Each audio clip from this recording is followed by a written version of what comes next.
My name is Banana Slam Jamma, more commonly known as BSJ in the Dota 2 community, and I'm here to welcome you to the introductory course for Dota 2. Dota 2 is a high-intensity, 5-on-5 RTS game that combines teamwork, individual skill, and conceptual problem-solving as a team. Each individual game itself is a puzzle, a tug-of-war of resources, a race to level up, accrue gold, and destroy the enemy base before you lose your own. Dota 2 is not only fun, but it is also frustrating and always leaves you wanting to play more. I myself have been playing Dota 2 for 6 years now, and I've been coaching it for almost 3. I have my own live stream at twitch.tv/bananaslamjamma, where my viewers are able to watch me play Dota from my player perspective, while we also discuss ways to optimize our overall conceptual and mechanical approach to the game. I myself am ranked in the top 50 players in the American regions, and I've played on several Dota 2 professional teams. In this course, I intend to teach you the core fundamentals of Dota 2, such that with its conclusion, you will be able to walk right into your first game. I will be using slides, as well as in-game displays and examples in order to get my points across. Throughout this course, we will be discussing how to set up the game on your PC, the basics of Dota, such as heroes, attributes, leveling up, accruing items and gold, and much more. We'll talk about the individual roles on a team, the various lanes in Dota, and how you can learn to tie these two things together such that you are able to start the game in the right place. We'll talk about the different phases of each game, introduce drills and activities that you can do in order to practice and enhance various portions of your game. And lastly, we'll be guiding you through your first game in each role, such that not only will you understand the basics of each role, but that you may also choose which role fits your playstyle and personality the best. With that being said, I welcome you once again to the introductory course for Dota 2, and it is my pleasure to introduce you to such a beautiful game that I myself have come to know and love.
In this video, we'll be talking about exactly what a MOBA is, the goal of a Dota 2 game, and as well as some basic mechanics that you need to know. So what is a MOBA? MOBA stands for Multiplayer Online Battle Arena, where each player controls a single character in a team who competes against another team of players. The game only ends once one team has lost their Ancient, hence the title Defense of the Ancients. At the beginning of every game, each player selects a hero from a pool of over 100 heroes to choose from. Each hero has a unique set of skills that leaves them with distinct strengths and weaknesses. Some heroes focus on dealing damage. Some specialize in tanking the damage. Others offer stuns and slows in order to control the enemy heroes. These are only some examples of what each hero can offer to any team composition.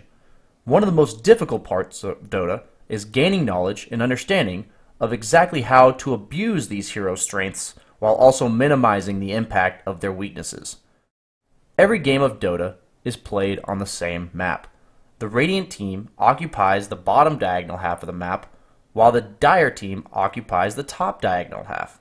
Each team's Ancient is located inside the heart of each team's base. The map is then segmented into 3 lanes: top, middle, and bottom. Each lane consists of 3 towers for each team, and these towers must be destroyed in order from the outermost tower to the innermost tower. The map also contains the river, which divides the two bases, as well as the jungle. Both of these things contain runes, which can be either bounty runes at these 4 locations, which grant you gold when picked up, or they can be power-up runes that offer the player that picks them up a unique bonus based on which rune it is. These runes spawn every 2 minutes on the dot, 2, 4, 6, etc. Both the jungle and the river present even more objectives around the map for each team in order to gain gold, experience, and other advantages. At the beginning of every game, and every 30 seconds afterward, a wave of creeps will spawn in each lane for each team. These creeps cannot be controlled by the players and will automatically walk down each lane. They will meet each other between the first 2 towers for each team and start attacking each other and killing each other. And this brings us to the beginning of the laning phase. In the laning phase, 3 separate battles occur where teams are fighting to gain experience and gold, which is provided to them by the creeps.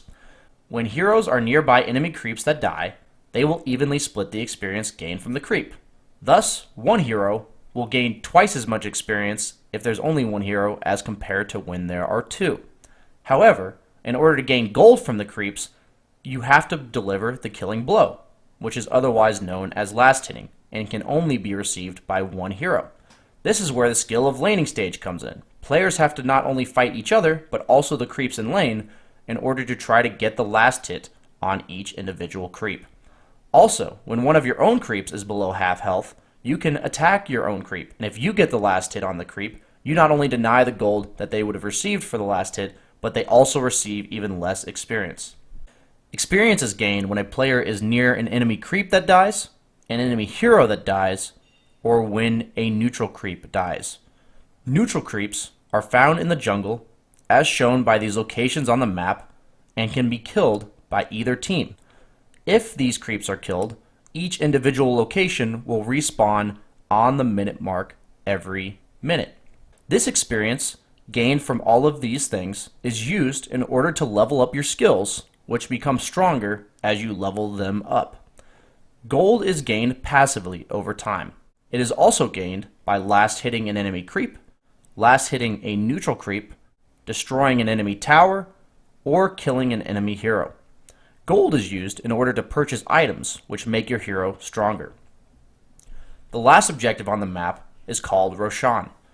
He is an ancient beast who rests in his cave and rewards the team who kills him with gold and experience, as well as a second life on one of your heroes for the next 5 minutes. Once you kill Roshan, he will respawn randomly in the next 8 to 11 minutes, and each following kill on Roshan provides even more rewards. The entire game of Dota 2 is about using efficiency and strategy to gain more gold and experience than the enemy team, utilizing all of the aforementioned objectives in order to do so. We'll be going into detail about each one of these objectives individually later in this course.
In this next video, we're going to be talking about basic controls that you're going to use right from the beginning when you play Dota. So first, we're going to talk about the proper use of your mouse. Your mouse serves as the primary control for your hero, as well as any other units that are under your control. So the mouse can be used in order to move the camera. So first off, your camera that you see the area of vision that you have is only a selected portion of the map. If you look very closely, it's highlighted on the mini map. So part of the use of the mouse is in order to move the center of your screen based on what you want to see in the game. You only see a portion of the map at a time.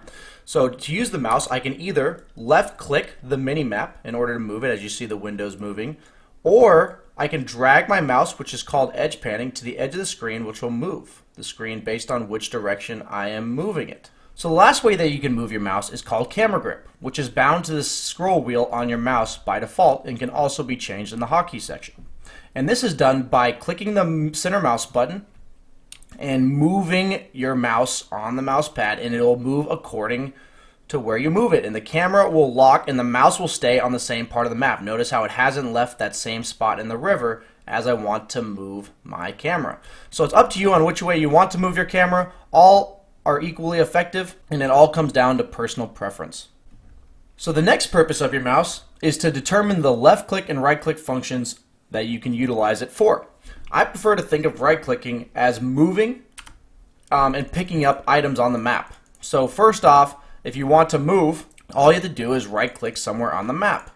Your hero will go to that location. If I right click somewhere on the mini map, my hero will run all the way there. Also, if there's a rune on the ground that you see here, you can also click that with right clicking and you will pick it up as you see here. So what you can also do is use right clicking in order to issue attacks, where if I right click an enemy unit, I will go and attack it with my hero. I prefer to not do this because if I use right clicking for movement as well as attacking, then my hero, if I proceed to misclick this unit, like I wanted to attack this unit and I right click here, my hero will run to a position that I do not want them to go. So I prefer to use my left click in order to attack units, which is done by using the A hotkey, which is by default, but you can also reset it in your hotkey options. And when I click A plus left click, I will attack the unit that I A clicked. And that's what I like to divvy up between the right click and the left click so that you do not confuse the movements between the two. You can also use left clicking for interacting with your UI. In the bottom screen, we see your skills. This plus sign means that I have the ability to level up my skills. Since I am level 4, I have 4 skill points that I can invest into my skills, and each ability has 4 points. So I can go upgrade, upgrade, upgrade, upgrade with my left click. I can also move items from one slot to the other. Or I can select the shop with left click and choose which item I would like to purchase. You also have your glyph of fortification, which makes it so your buildings cannot take damage for the next 5 seconds, as you see by this nice illumination around your buildings. And you can also activate scan, which we'll talk about later on in this course. Last basic command that we'd like to talk about is utilizing the stop command. So what the stop command is bound by default, it is to S. So if I want my hero to run here and I change my mind and I click S, my hero will simply stop moving. That goes to the same thing as attacking a unit. So if I want to attack but I decide not to, I can stop. Notice how my hero stops in mid-animation of attacking. That's something you can use for attacking, for moving, or if you are channeling a spell or an item. So it takes 3 seconds in order to TP. So if I start TPing and then I click S, I will stop the TP before it is done. So that is a very crucial command that you'll have to get used to, because there's often times where you want to make a decision and then your mind changes and you will need to utilize stop in order to do so properly. So that wraps up our control video. And the next video will be giving you the opportunity to move through this demo just like I did on your own.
This next video is going to walk you through a short activity that will help you practice and learn the controls that you just learned about in the last video.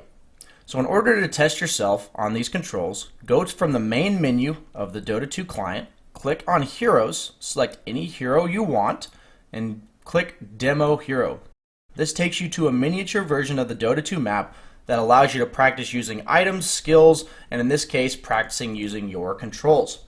So the first step is to practice moving camera. So your camera by default starts right here. I want you to move your camera to the center, with the center of the screen being this red tower. This can be done by dragging the camera with edge pan, as you see that I did there. This can be done by clicking the mini map with your camera on the center of the tower.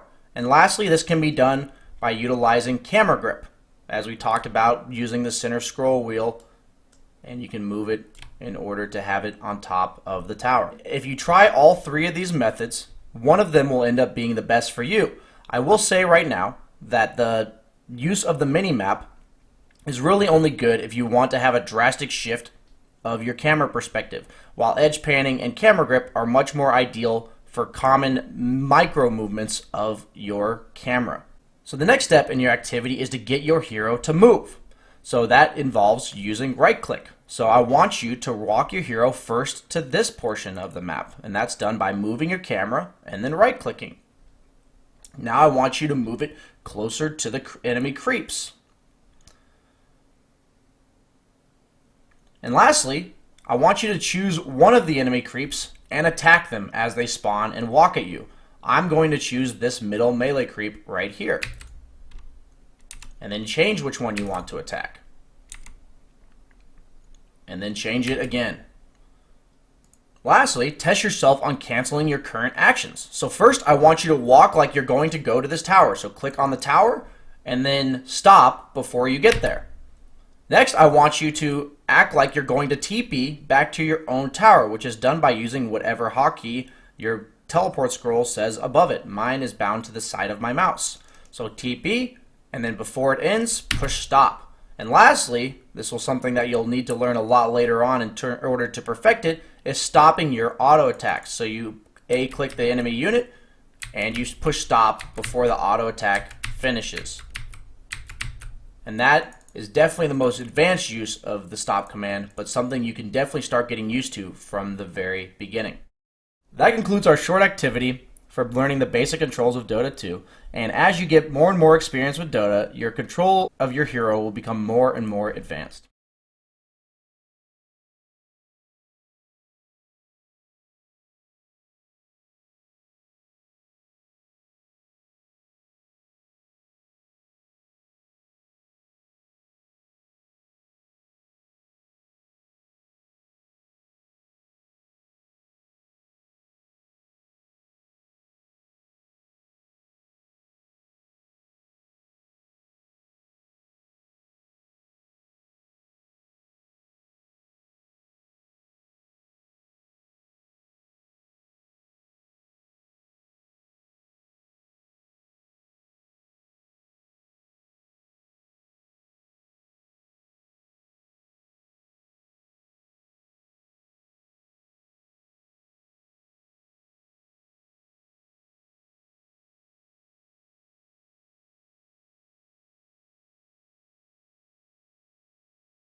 This next section of the course will briefly talk about how to properly download Steam, create a Steam account, and install Steam and DotA onto your computer such that you can start playing DotA for free. Keep in mind that if you already have done this or already know how to do this, you may entirely skip this section and move on to section 3.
In this video, we're going to be showing you how to properly download and install Steam and DotA onto your computer, as well as create a Steam account.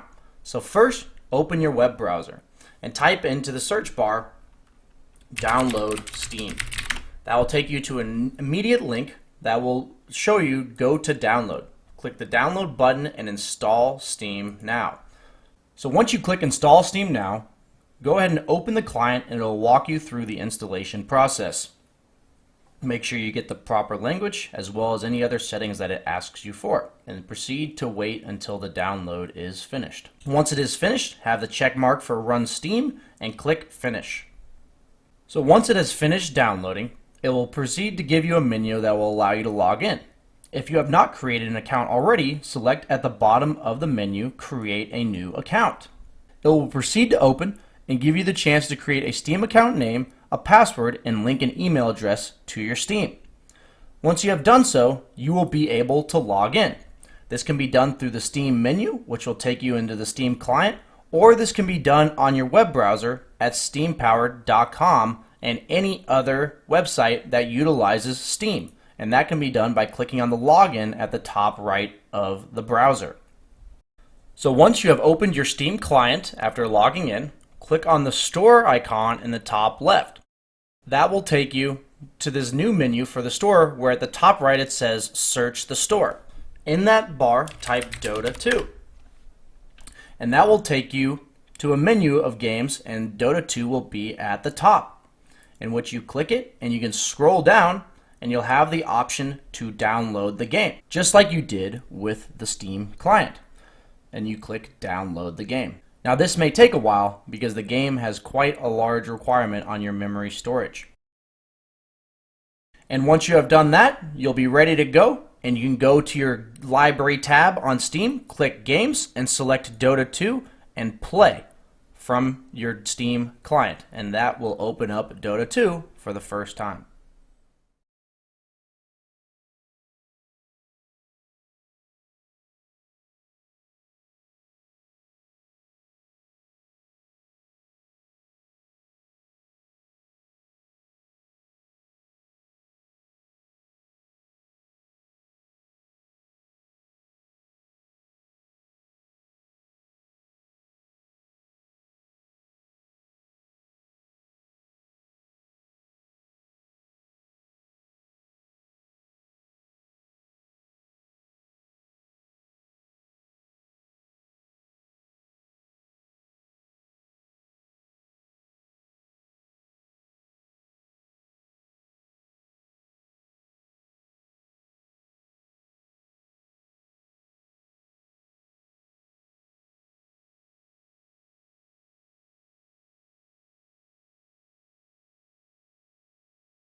In this next section, we're going to be talking about the basics of DotA, introducing you to what a hero truly is, how experience works when it comes to leveling up, how players earn their gold. We're going to introduce you to leveling up as well as understanding your abilities, and how to use your items in your inventory and how to buy them from the shop. This video will cover all sorts of things about your hero, such as the primary attributes and what they do for your hero, as well as understanding how abilities and talents work as you level up in the game. So first, let's talk about experience and exactly how that works. So at any point in the game, you can see what level your hero is, either above your hero's icon on the map or below your hero's portrait right here. And if you click the Alt key, you can also see how much experience you have through that level and how much it will take to level up. So at the very beginning of this game, I have 0 experience, and to get from level 1 to 2, it'll take 200 XP.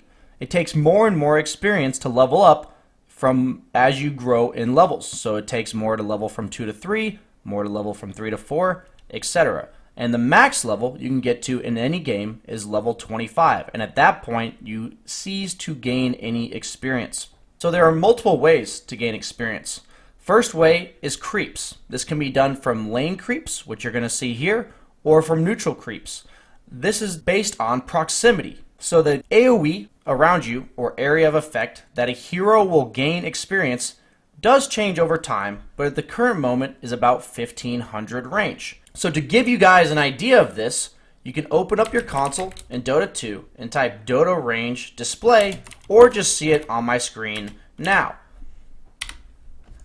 You see the green circle around my hero, indicating the 1500 range that I will gain experience if a creep dies near me.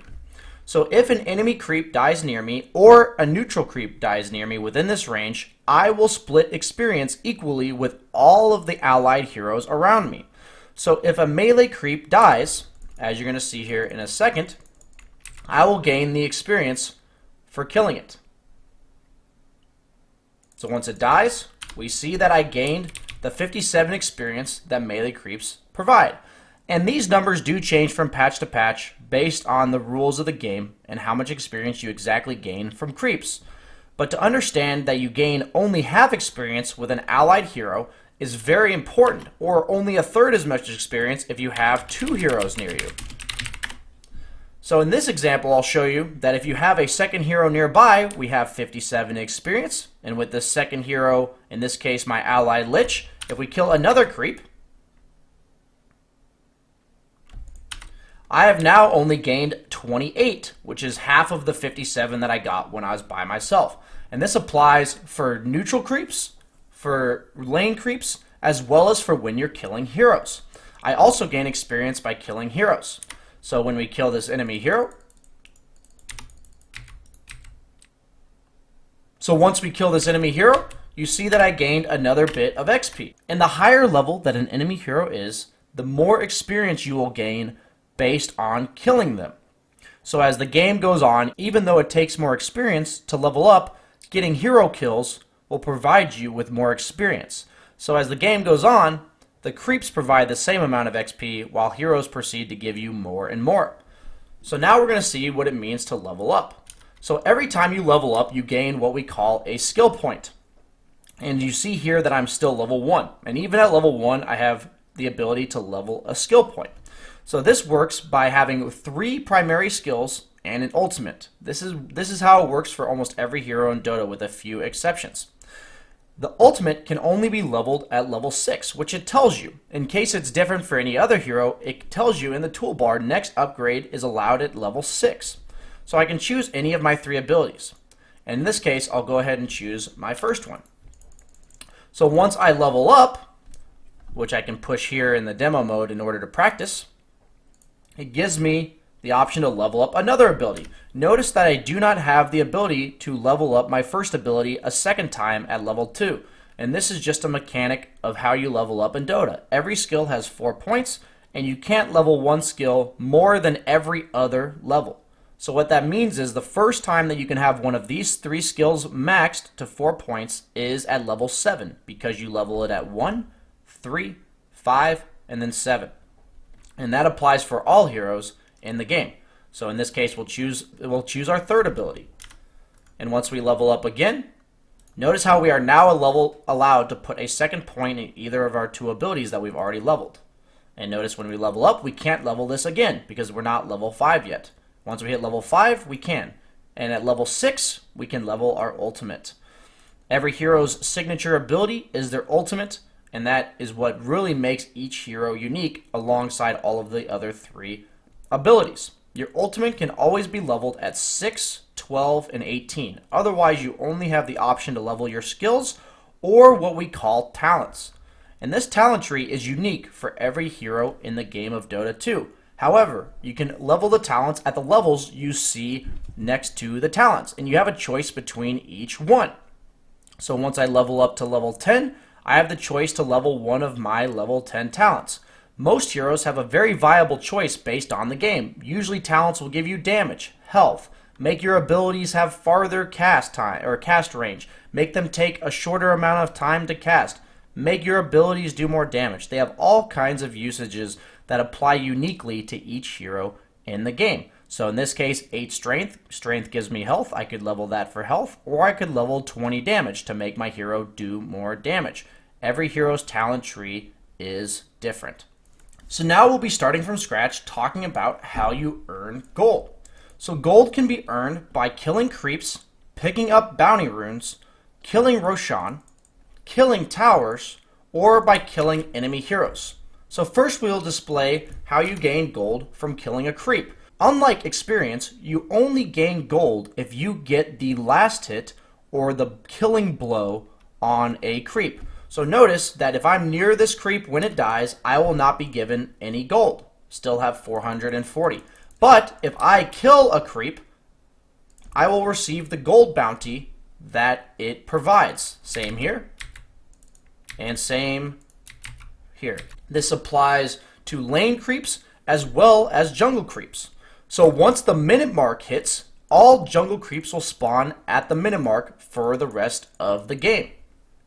As you see here, the jungle creeps have now spawned since it's the minute mark. All jungle creeps are located at these triangles conveniently shown on your map. The triangles also tell you how hard it will be to kill these camps. The camps never get more difficult to kill, so as your hero becomes stronger, you will kill these camps easier and faster, and that makes it so that jungling is not so easy early on, while killing jungle creeps later becomes easier and easier. One triangle means it's the easiest camp, 2 triangles means it's the medium camp, 3 triangles means it's the hardest camp. These triangles right here are the ancients, which are camps that only a few heroes in the game can actually kill. But as you see here, once I kill a neutral creep, I not only receive the experience for being nearby when it dies, as you see here, but also the gold because I killed it. This experience is split between all ally and enemy heroes that are within the 1500 range that we showed you. So if you're an enemy hero and you see somebody on the enemy team farming a jungle camp, if you stand nearby, you will also take the experience that they gain split between the two of you, but only the hero that gets the kill on the creep will receive the gold. So I have added items to make this process go faster, but another way for you to gain gold for yourself as well as your teammates is to kill enemy towers. So every tower provides a bounty for the entire team while also providing an extra bit of gold to the hero that gets the last hit. So notice how when we kill the tower, it will show that I received the last hit. It'll tell you which hero in the game received the last hit, and I receive a bonus 200 gold for getting the last hit. Usually for towers, you'll be competing against your allied heroes or the allied creeps from getting the last hit. Every hero on the team, based on it being a tier 1 tower, tier 2 tower, tier 3, or tier 4, will receive a bounty.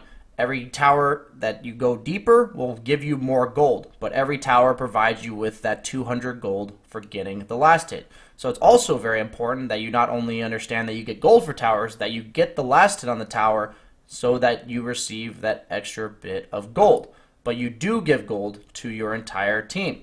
So when it comes to killing enemy heroes, all heroes surrounding that hero will receive what we call assist gold. So even if you do not get the kill, based on how close you are to the enemy when they die, you will receive assist gold. But you also receive bonus gold for getting the kill yourself. Notice that I received 323 gold, while my allied axe received about 50. So even though I got the kill, I get more gold. All of my ally heroes that are surrounding that hero when he dies receives gold and experience. Now it's important to understand what gold does for you. So gold allows you to purchase items. It makes your hero stronger in many ways. They can make your hero do more damage, be harder to kill. It can make your abilities do more damage. It can make your abilities have lower cooldown. Or it can make it so you're immune to stuns or resistant to particular types of damage. So regardless, once you get kills or creep kills or tower kills, you will gain gold. In the demo mode, it provides you with 99,999 by default, so you can look at items in demo. So once you want to open the shop, you can see all the items that you have to choose from. And these can be purchased by right-clicking them. And they will instantly enter your inventory if you are within range of a shop or you are within range of your base. Shops are located here, here, here, and here. And different shops also contain different items. There's certain items you can only buy from your base. There's certain items you can only buy from these 2 secret shops. And there's items you can only buy at the 2 side shops that are next to the lanes on each team. So once you have an item, it goes into your inventory. And this is what you use gold for. All items can be clicked to see if they can be upgraded. And what that means is once you have that item already, so this Morbid Mask, which gives me lifesteal when I attack, which means that when I attack, I gain life, as you see here. That's one example of what an item can do. I can upgrade this Morbid Mask by clicking it and seeing what my options are in the shop. So this Morbid Mask provides me with 15% lifesteal and 10 damage. While this upgrade, which costs much more, gives me strength, which gives me health, 50 damage, which is more than I already had, and it gives me an active. So certain items are passive, while certain items are actives. So what a passive item means is that by having it in my inventory, it does something. So these boots give you 50 movement speed passively, which means my hero will move faster. This Morbid Mask gives me 10 damage and 15 lifesteal passively. But if I have this item, it tells you that it passively gives you the 25 strength and 50 damage, but I have an active, which tells me I gain increased lifesteal to 200% for the next 4.5 seconds. So if I am to lose health, if I want to gain it back quickly with this particular item, I utilize the active and I'll gain my life back very quickly because I have 200% lifesteal for the next 4.5 seconds. So notice how it says passive lifesteal and active. So all items, if they are passive or active, will tell you exactly what the passives do or exactly what will be done when you utilize the active. If you want to use the active of an item, it always tells you what your particular hotkey is in your inventory. Notice that you can tell if an item is passive or active based on whether or not there is a hotkey. In this case, there's a hotkey telling me how to use this, the G hotkey, and in this case, the boots have no hotkey, which means they are simply a passive item. The remainder of this section of the course, I'll be going into even more detail about your hero, abilities, talents, as well as your items and how to use them properly.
In this next video, we're going to be talking about each hero's attributes. So every hero in the game of Dota 2 has 3 attributes: strength, agility, and intelligence.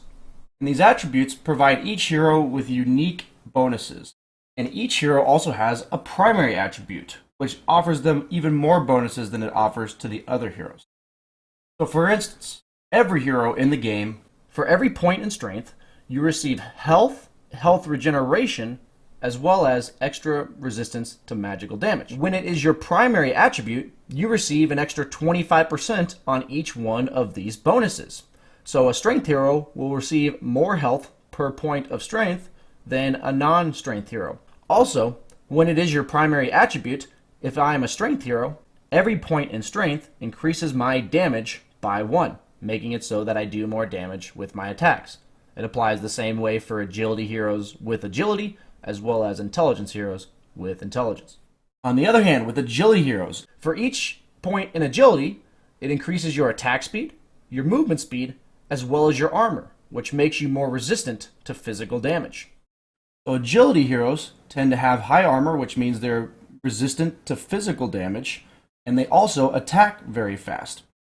So with agility heroes, we tend to see fast attacking, high physical damage resistance, and quick movement speed. And lastly, intelligence. For every point in intelligence, your hero receives more mana regeneration, as well as amping the damage of your spells. This allows you to be able to regen more mana over time, such that these int heroes will be able to cast more spells. So int heroes tend to have high mana cost or spell casting abilities.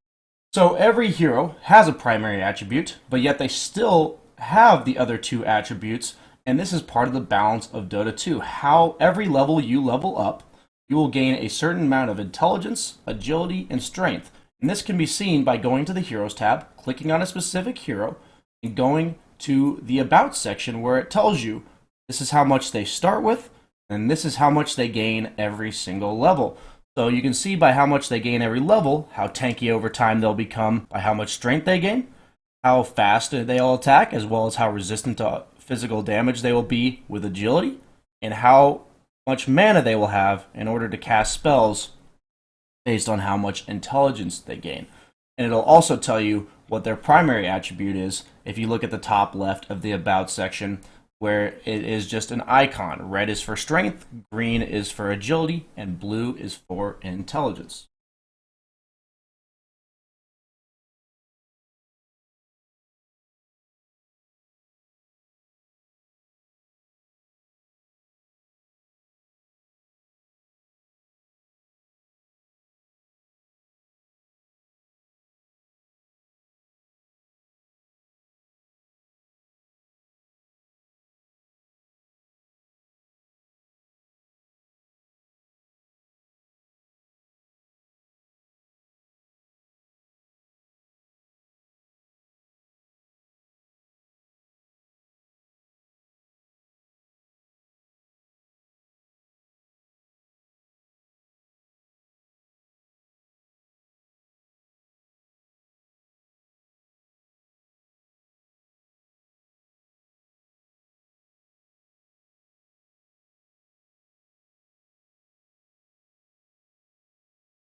While there are some exceptions to this rule, basically every hero in Dota starts with 4 abilities.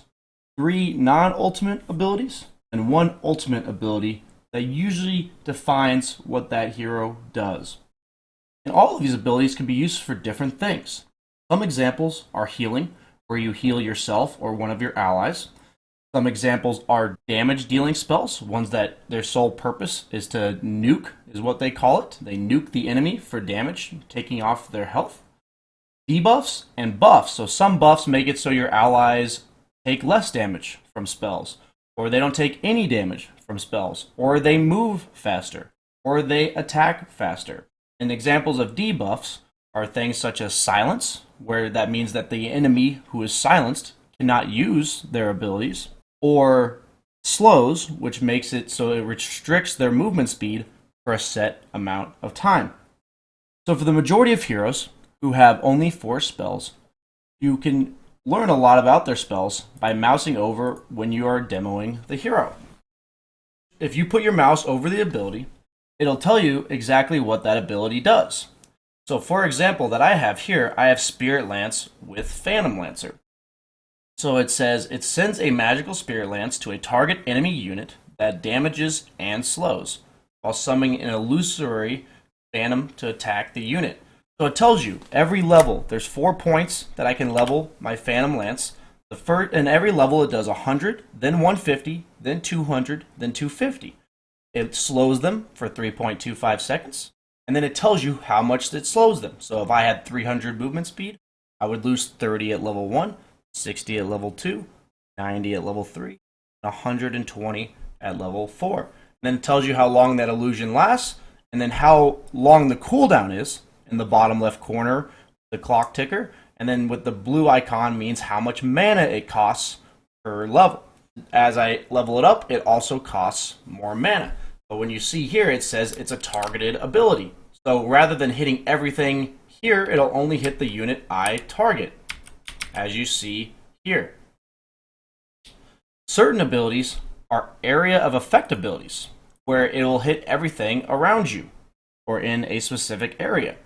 So for instance, when you look at Queen of Pain's Scream of Pain, it says the Queen of Pain lets loose a piercing scream around her, damaging nearby enemies.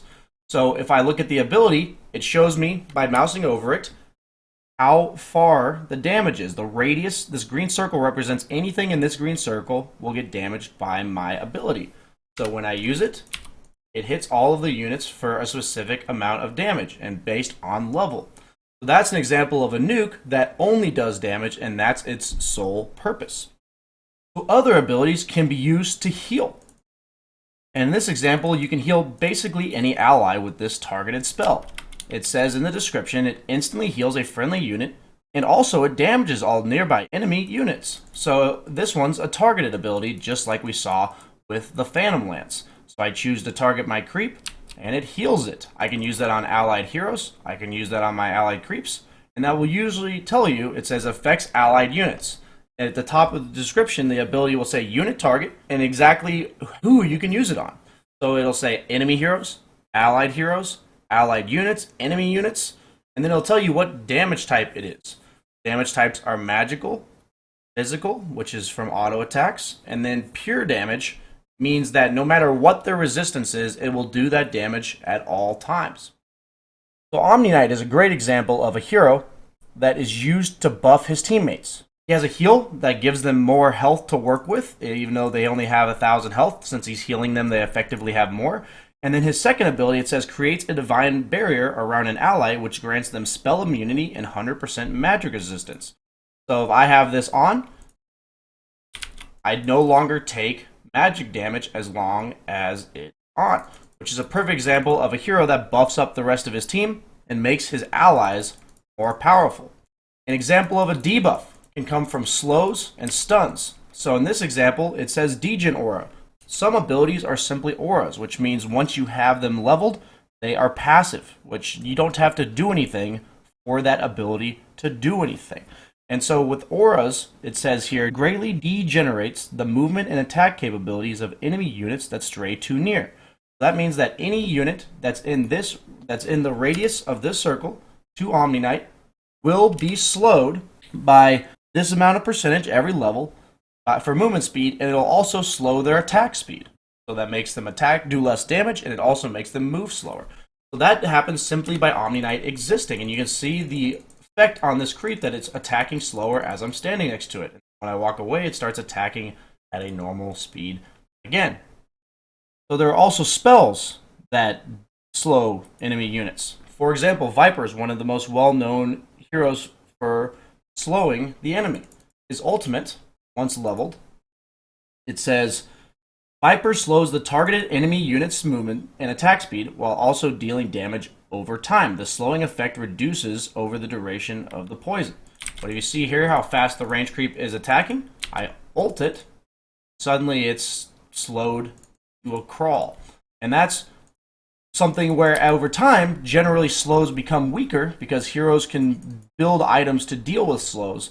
But if, as the game goes on, stuns become more powerful because if you are stunned, it doesn't matter what items you have, you won't be able to use them. Slows simply restrict movement speed and are generally more powerful at the start of a game. So these heroes with these heavy slows are usually more powerful in the laning stage, while heroes with stuns will scale better in the late game. So a perfect example of a stun, certain stuns are targeted, such as Wraith King's stun, and it's similar to Phantom Lancer's lance, but instead of slowing, it stuns. So every stun will tell you how long it stuns them for. So in this case, you see that its stun duration is 2, and this ability also slows after the stun is over, and it deals damage per second. When I cast it, you'll see the stun animation, which shows this little spiral above their head, indicating they are stunned, and that's a targeted stun example. Other stuns can be area of effect around you, most notably as an ultimate Tidehunter defining ability Ravage. Stuns a massive area around the hero when utilized. And depending on the strength of an ability, that will generally affect the cooldown. So Wraith King stun can be used off cooldown very often. But on the other hand, you have Tide's Ravage, which is a very powerful ability, which has a 150-second cooldown. You can only cast it once every 2.5 minutes, and you'll see once I use it that it stuns all of the enemy units in that area around me, making it a very powerful ability that you have to use at opportune moments. Other abilities also steal attributes from other heroes. for example, Slark's passive. And if we look at Slark's passive and we read the description, it says Slark steals the life essence of enemy heroes with his attacks, draining each of their attributes and converting them into bonus agility. So every time he attacks, he gains 3 agility, and every hero that he does attack will lose 1 of each attribute. So as you see here, we'll place an enemy. Look at his stats as we're attacking him. He's losing one of each attribute every attack, while Slark is gaining 3 agi every time he attacks you. And then it tells you exactly how long that agility bonus will last. Some heroes steal attributes permanently, but some of them only steal it temporarily. And these type of heroes are generally considered snowballing heroes, which means that when they get ahead, they become more and more ahead because they're stealing your stats. But if they fall behind, it becomes more and more difficult for them to steal your stats. Lastly, there are also abilities that make a hero more tanky, make him harder to kill. A perfect example of this is Timbersaw. So if you look at Timbersaw, at the start of the game, he has very little armor. And so that's balanced out by his third ability, which says each time Timbersaw is attacked, he gains increased health regen and armor. So if we level him to max, you'll see that every time he gets attacked, that stack duration will last 19 seconds. And he can have max stacks of 20 seconds. And each stack gives him 1.6 armor and 1.45 HP regen. So as you see here, looking at his armor, only having 5 because we leveled him up to the max level, suddenly you see his armor shooting up as he's getting attacked, and his health regen is going up more and more per attack. And these type of heroes are generally strength heroes, and they are just harder and harder to kill based on what their passive does. Some passives give armor, some give health, some make the enemy simply do less damage, such as Underlord's passive, where if you read this ability, it says that the damage reduction of nearby enemy units per level, and at max level, enemy heroes deal 40% less damage. This is an aura similar to the one we saw with Omni Knight. So the default controls for each hero's abilities are Q, W, E, R, where Q is your first ability, W is your second ability, E is your third ability, and R is your ultimate. Some heroes have bonus abilities, such as Morphling, where he has his first ability on Q, and then he has 2 extra abilities compared to most heroes. These heroes will incorporate D and F into their abilities, and the most you'll ever see in any hero is a total of 6. But like I said, the majority of heroes only have the Q, W, E, and R. As you see here, it says ability 1, 2, 3, 4, 5, and U represents their ultimate. As you level up, each level you are able to put 1 point in any ability that you so choose, except for the rules that we talked about in the video previously. Ultimates can only be leveled at 6, and the normal abilities can only be leveled every other level. And lastly, every hero in the pool has a talent tree, and these talent trees are unique for every hero. You get access to a talent at level 10, 15, 20, and 25. And these talents replace your ability to level up an ability at that level if you so choose. Once you hit level 10, you can choose to level one of your abilities, or you can choose to level a talent instead. Talents can give mana regen, they can amp up a specific ability. As you see here, one of his abilities is Breathe Fire, so his level 10 talent makes Breathe Fire a little bit better. Some of them give you health, some give you damage, some give you gold per minute, some make you gain experience faster, and there are numerous more examples of these specific talents for each hero. And this talent tree is different for every hero. So when you're looking to learn Dota, it's definitely important that you at least try to pay attention to the talents of each hero you are playing, because over time it will be important that you have an idea of what each hero's talent tree are, because some heroes rely on that talent tree at certain points to make them have what we call power spikes, where a specific level will make them much more powerful than they were before. And this is something that you will simply have to learn over time as you are playing.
In this video, we're going to be talking about how items work and how they can be bought and used, as well as looking to navigate through your inventory. So in the bottom right of your hero tab, you have your hero's inventory. You have 6 slots, which are considered active items, and then you have 3 slots that go in what is referred to as your backpack. And in the description, you see that it says these are extra inventory slots that are inactive. Items here do not give you any bonuses. So the perks of the backpack is being able to carry items that you may need in the future, such as regen items or a teleport scroll that you do not need immediately, or parts of an item, meaning each item has components, where you will combine them later but you don't need the components just yet. So all the items in your backpack simply do not do anything other than you have them on you when you need them later when you want to switch them to your inventory. And switching a backpack item to your inventory will have a 6-second cooldown, meaning that if I have a regen item that I want to use, if I bring it from my backpack to my inventory, I have to wait 6 seconds in order to use it. And also, any item that has a cooldown, the cooldown will go half as fast when it's in your backpack. So be very careful to put any items such as teleport scrolls that are already on cooldown in your backpack. To bring up the item shop, you can simply click on the gold tab on the bottom right hand corner, or you can go to your hotkey settings to advanced options and open shop and set yourself a hotkey that you think will be very accessible for you. I use Alt plus D because I don't want to use just a main hotkey for my shop. So you open your shop and you'll have all these options for guides that come from popular players or content creators, or you can just adjust your own guide by clicking the customize button, which you can drag items off where it's no longer there, or say you want to remember to buy the specific item, you can just drag it back to the section that you want it to be in. So every item can be purchased at a specific location and can be done so by right-clicking at the shop. So if I want to buy any of these first 4 columns of items, as you see, none of them have this little red tint on them, I can buy them from base, as well as any items that they combine into. So this first page is items that are the basic components of each item. For instance, I have all the items right here. If I want to buy this item, if I click the item with left click instead of right click to purchase it, I can see that it combines circlet, slippers of agility, and a recipe. Recipes generally mean that it's going to make your item stronger and you're just combining it with the basic components. And the recipe itself doesn't actually do anything other than allow you to create the greater item. So if you see here it says circlet and slippers of agility. If I go back to the main page, I can find the circlet and the slippers of agility. So the ability to buy these items on the upgraded section is directly based on where the components can be found. So all these components that have this nice little red tint in the bottom right can be found at the secret shops, which on the Radiant side is right here. On the mini map you see it right here. And on the Dire side, it's right here. Both are indicated by a little tint on your mini map. There's also a side shop for the laning stage. And these side shops are incredibly limited but allow you to buy some useful items for the laning stage, such as a quelling blade, which helps you get last hits better, boots, which help you move faster, stick, which is a nice regen item for the landing stage, and any other small items that you'll learn more about as you go through the game. But the 2 main shops that you should concern yourself with are the base shop as well as the secret shop. So if I want to buy an item, I can mouse over it, I can click the shop or click the gold tab like I talked about, or use my hotkey, mouse over it, it tells me exactly what the item does, exactly how much it costs. So it's really important that you understand that the game of Dota is a combination of item slot efficiency as well as the gold that it takes to buy those items. So generally the cheaper items will have more will have more effectiveness for their cost, but you only have 6 item slots. So at the end of the day, you don't want to buy too many small items, but you also don't want to just rush 1 or 2 big items because you're simply going to be less powerful as you get that large item, because that large item, most large items only gain their effectiveness once you've drawn all the components. So for instance, a butterfly, which is 5,500 gold, is a very powerful item, but it only reveals its power once you've hit that 5,500 gold mark. And since you only start with 600 gold, that means from 600 gold to 5,500 gold, you simply aren't very strong as a hero, and you don't want to do that in Dota. Dota, you want your linear progression of item power. And what I mean by linear is you want to consistently get stronger and stronger rather than having this huge boost where before that you are much weaker. So once an item is in your inventory, you will have a hotkey that is displayed to you on that specific slot. And the default hotkeys are shown as such. And for my case, I'm going to go ahead and give myself extra gold, just so I can show you more items. So it's standard that every hero wants boots. Movement speed is very important in Dota. And if you click on the brown boots, the most basic boots that we see here, you can see all the upgrades that brown boots go into. These can also be found on this page, but if you want to navigate the shop without remembering where each and everything is, just remember if you want upgraded boots, you can just click on boots and see all of your options. So we're going to buy the upgraded boots for Luna, which are treads. They give you attack speed as well as 10 agility. We're going to give her an Aquila, which is a nice item that gives you a little bit of stats, as well as it gives your creeps armor so that you can push towers more effectively. Armor makes your creeps harder to kill. And then we're going to go for Mask of Madness, which gives her lifesteal. And then we'll give her a BKB, a very common item for carries in any cores in the game of Dota 2. It's a Black King bar. It's an activatable item. There's passive items and there's activatable items, just like we talked about with the skill section. Every item has a passive component and or an active component. So at the top of the item, it lists 10 strength and 24 damage. It gives me that at all times. And then it tells me an active, which says it grants spell immunity and 100% magic damage resistance. So heroes that want to stand in the front lines or go into the middle of the fight or dish out a lot of right-click damage, these type of heroes most often will need a Black King bar to prevent themselves from getting stunned so that when you're in the middle of a fight, you can actually utilize it. So if you see here, it tells me my mouse buttons can be used to use these items.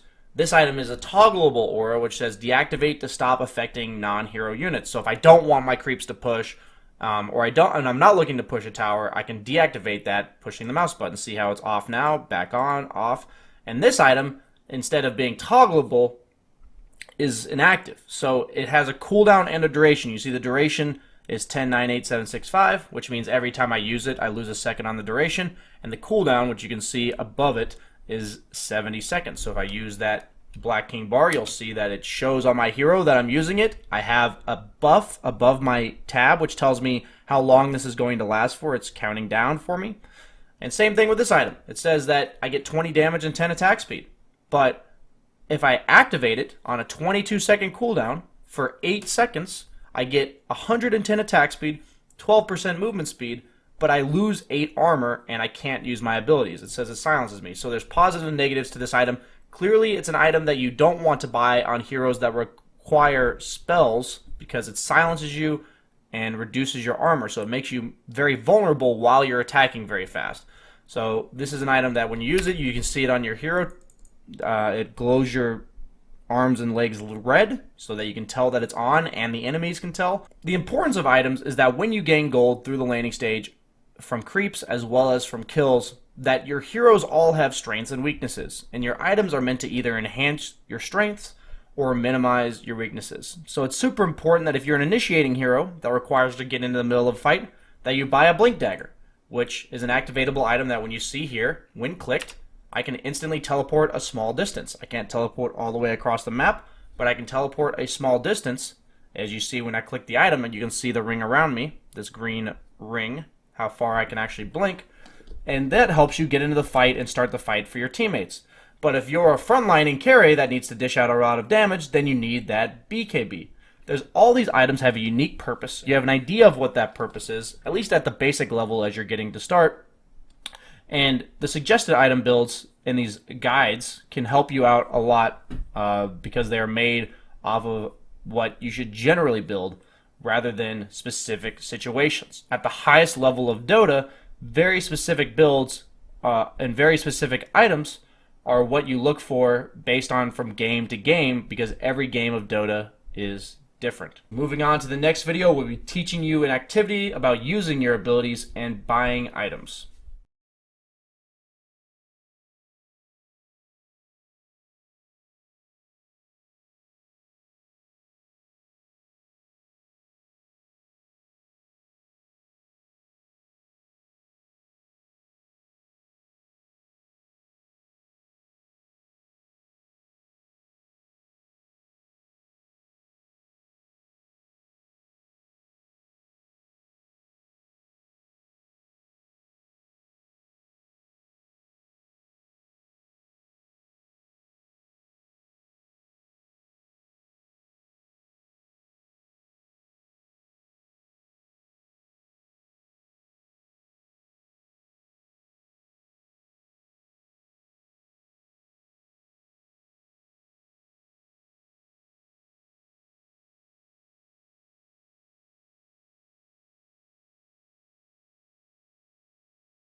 Now we're going to take all of that knowledge about items and abilities, and we're going to have you employ it yourself in demo mode. So go ahead and open up the Heroes tab, find Lena, and click Demo Hero.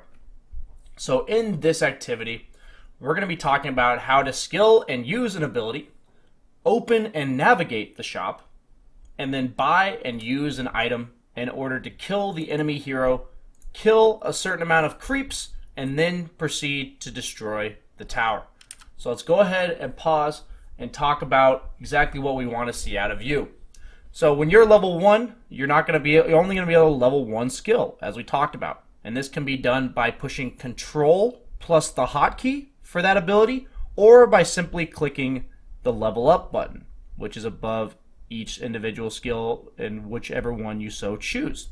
So I personally like to use hotkeys for almost anything that I can, and as a newer player, if you get in the habit of using hotkeys when you can, it just makes it easier because later on you'll usually want to be more efficient, and it'll be harder and harder to break any habits that you started from the beginning.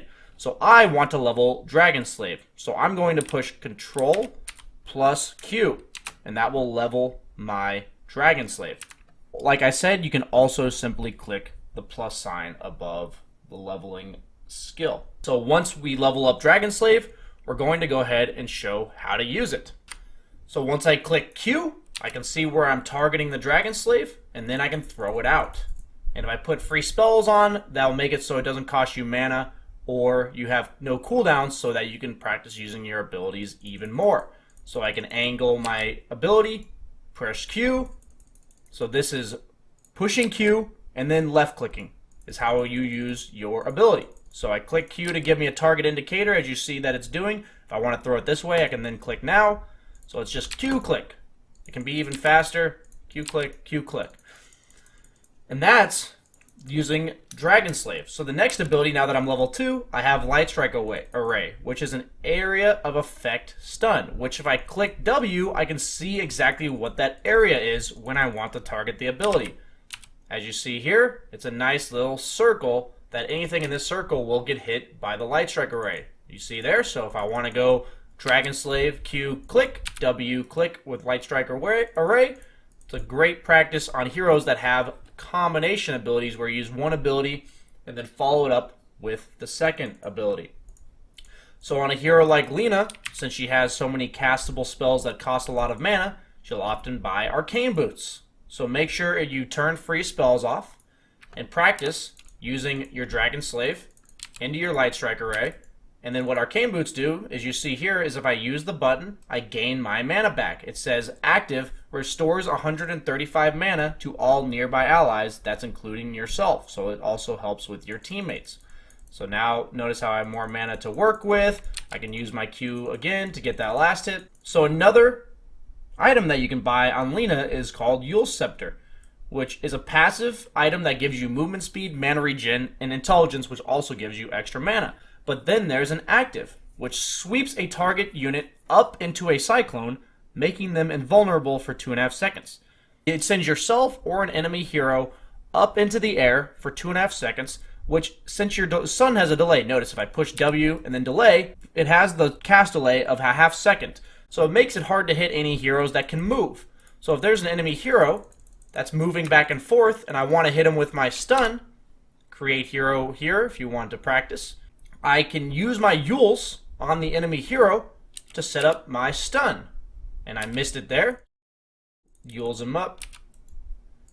And nailed it. So right when he came down, I was able to stun him. And that makes it so a hero like Lena can easily set up her own stun and look for solo kills. So oftentimes Yules is used on heroes that either lack the survivability, because when they're getting gone on, you can Yules yourself, which can be done by double clicking your hotkey. So if I Z and then click the axe, I can push him up in the air, or I can double click Z to give myself the Yules, which protects me. So using yourself is defensive, while using enemies is offensive. So it's a great item to practice with on Lena in this activity, and one of the more useful items for looking for solo kills on heroes that require setup because their abilities have cast delays. So now that we have our level 4 with our Mana Boots, Yule's Scepter, let's go ahead and put these into practice. So first off, if you want to know suggested items that can help you on any given hero, I personally have all these builds that I've set up over time that give me all these options. But you can simply go to Browse All Guides,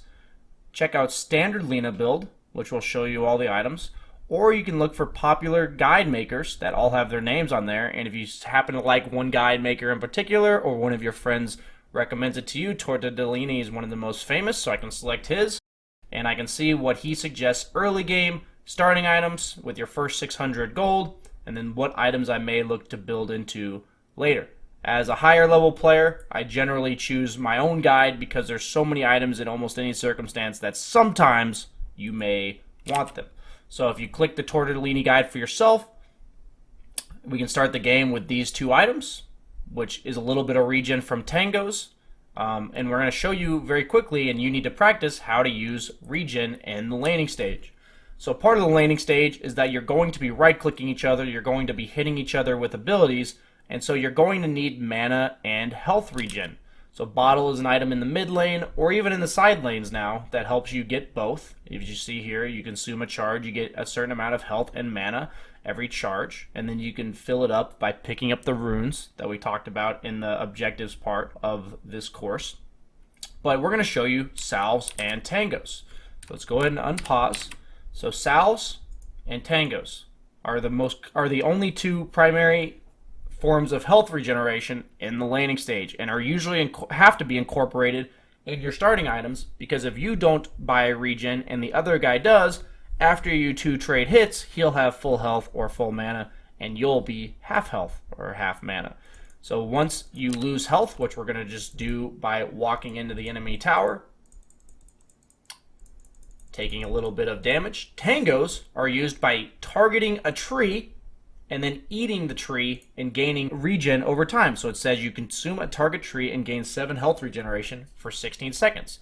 So once you have these tangos, go ahead and practice with me. Just target a tree, and you will have it on, it'll tell you restoring 7 health per second. Make sure that you realize that if you use another tango before this one runs out, it will simply refresh the duration and will be inefficient usage of your tangos. So also, healing salve does not require any trees. It's just an item that can be used on your teammates or yourself. So to use it on yourself, you can either target yourself like this, or you can double click it like we talked about with the Yule Scepter. So you double click the salve, and it gives you, it's a very quick way to regen. So tangos are more of a sustaining over time, while salve is a burst heal item.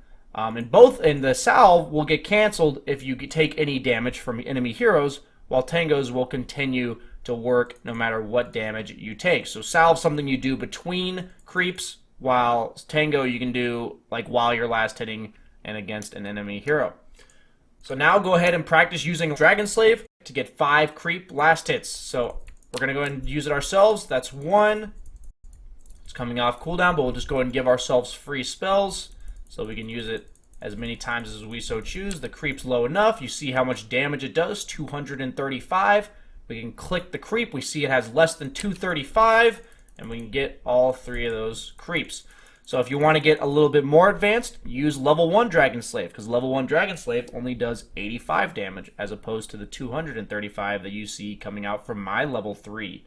So go ahead and wrap this up by finishing this tower. You can buy whatever items you so choose. The items that will help you kill the tower faster, if you want to make it easier, are Desolator, which makes you do more damage with your right clicks and reduces the armor of the tower, as well as any other right-clicking items that give you damage. So we'll give ourselves a bunch of damage to make this finish fast, but the less right-clicking damage you do, the longer it'll take to kill the tower. So as you see here, we're going to start working down the tower.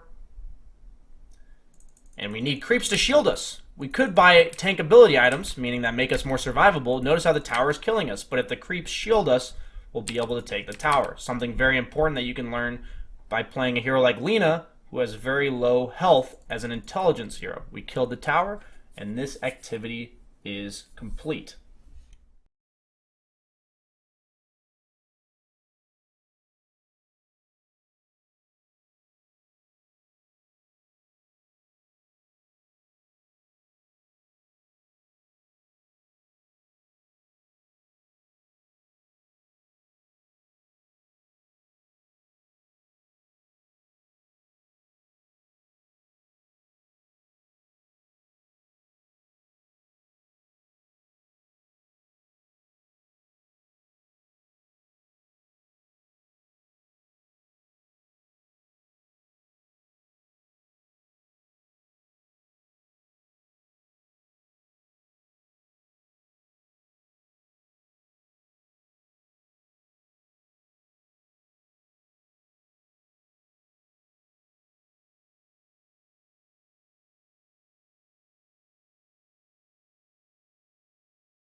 In the last video of this section, we're going to be talking about the roles and lanes that exist in Dota 2 and exactly why they exist to make you understand the importance of your role when you enter the game. So in the game of Dota 2, there are 4 different roles, 2 of which are similar, so creating the 5 heroes on each team. You have the carry hero, you have the mid laner, you have the off laner, and you have the 2 supports. In the game of Dota 2, there's only so many resources on the map. There's only so many creeps to kill, there's only so many heroes to kill, there's only so much experience and gold to be gained on the map.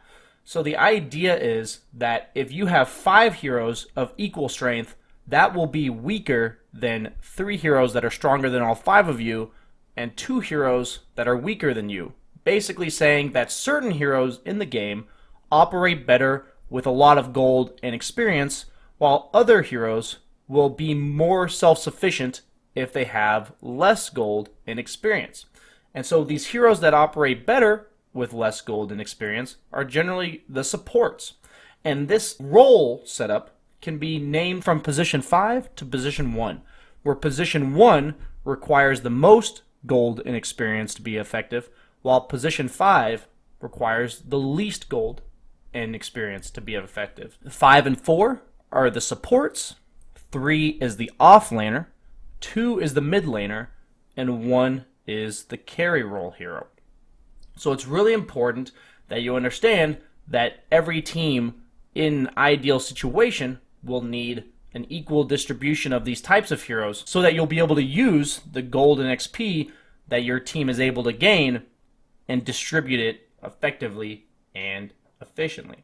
So for any beginners, I like to play the mechanically basic heroes. And what I mean by mechanically basic is that they have very few buttons that they need to press, or they don't have any skill shots. They just have it so that you have to play the role more so than focusing on the hero itself. On more mechanically difficult heroes, I worry that if anyone tries to start with those, you'll be more focused on learning the hero rather than learning the role itself. And if you learn the role itself, that knowledge can help apply to all of the other carry heroes rather than just playing that one specifically very well.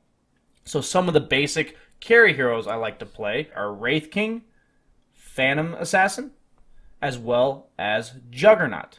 All 3 heroes rely mainly on right-click damage, and they also have some innate way to survive. Juggernaut has magic immunity built into his kit, so that makes it so you can get out of sticky situations using one of his abilities. Wraith King has a second life on a long cooldown, so that means you can generally get away with messing up once, and if you come back to life, you can still make something happen. And then PA has high evasion, which means she's almost immune to right-click damage, making it so she only has to worry about spells, and she can build Black King Bar to make it so she's very hard to kill. And they also, like I said, all 3 rely primarily on right-click damage. When it comes to the mid lane, I think this approach of mechanically simple heroes is difficult to do in the mid lane because that's where most of the skill of Dota comes in. So if you're one of those players that likes to be flashy, you'll probably fit in as a mid laner. Great mid laners to practice are ones that can kind of be survivable as well as create gank opportunities. And ganking is if you bring multiple heroes in order to kill one hero or any amount of heroes on the enemy team. A gank is a planned attack in order to kill enemy heroes. So these ganking, survivable mid laners are generally the best way to be independent as well as impactful in your lower level games. And it also applies as you go up. So a great hero to start with will be Queen of Pain, a hero that has a built-in blink and has several damage dealing abilities that allow her to bring down enemy heroes. Lina, as we saw in the activity, she has a lot of high damage nukes that allow her to bring down enemies quickly, and she can build items for survivability even though she's naturally a squishier hero. And lastly, if you want to play a more tower damage dealing hero that's less mechanically complex, something like Dragon Knight will be much better for you. A hero whose ultimate naturally pushes towers, has a passive which makes him have regen as well as tankiness, and he's just simpler to play compared to most of the mid laners. Moving on to the offlane role. based on the lane setup of the map. The reason why the offlane role and the carry role go to their respective lanes is based on the safety of that lane. So if you look at the Dota 2 map, you'll see on the Radiant that when the lane is right here, which is where it meets by default, my tower is right here, as well as there's so many ways to flank me whenever I'm laning. So generally offlaners are in more danger, as well as they will get less farm because of the fact that they're in more danger. On the opposing side, you have the tower right here, and the lanes and the creeps will be about right here. So the Radiant carry will be very close to their tower, which means they'll usually get more farm and be safer. So carry heroes generally are weaker early on, but scale better into the game, and that's why they're one position they require more farm and protection. While the 2-position heroes are usually independent heroes because the mid lane at least has reverted a little bit back to becoming more of a 1v1 lane. It's kind of the skill flashy lane that usually will only be impacted by supports coming from either side. But in your low-level games, in your introductory games, you'll most often just have a 1v1 here. And that's why you want skill heroes as well as independent heroes that we mentioned in our examples. And coming from the off-lane perspective, generally speaking, you're going to be 1 versus 3. You're going to have the carry who's getting supported, and it's going to be you against them. The supports, don't get me wrong, if you are a support player, you can help your offlaner, and it's something that you see usually in high-level games, but it's usually easiest as a support player to help your carry. So most introductory level games that you'll see will have 3 heroes in their safe lane for Dire, and you'll have 3 heroes in the safe lane for Radiant. So offlane heroes are ones that generally operate with mainly levels and then don't require as much farm as the safe laners, also referred to as carries. So great offlaners to learn are ones that have blink initiation. It means that they don't generally fight very well until they have blink dagger, and is a great item to practice.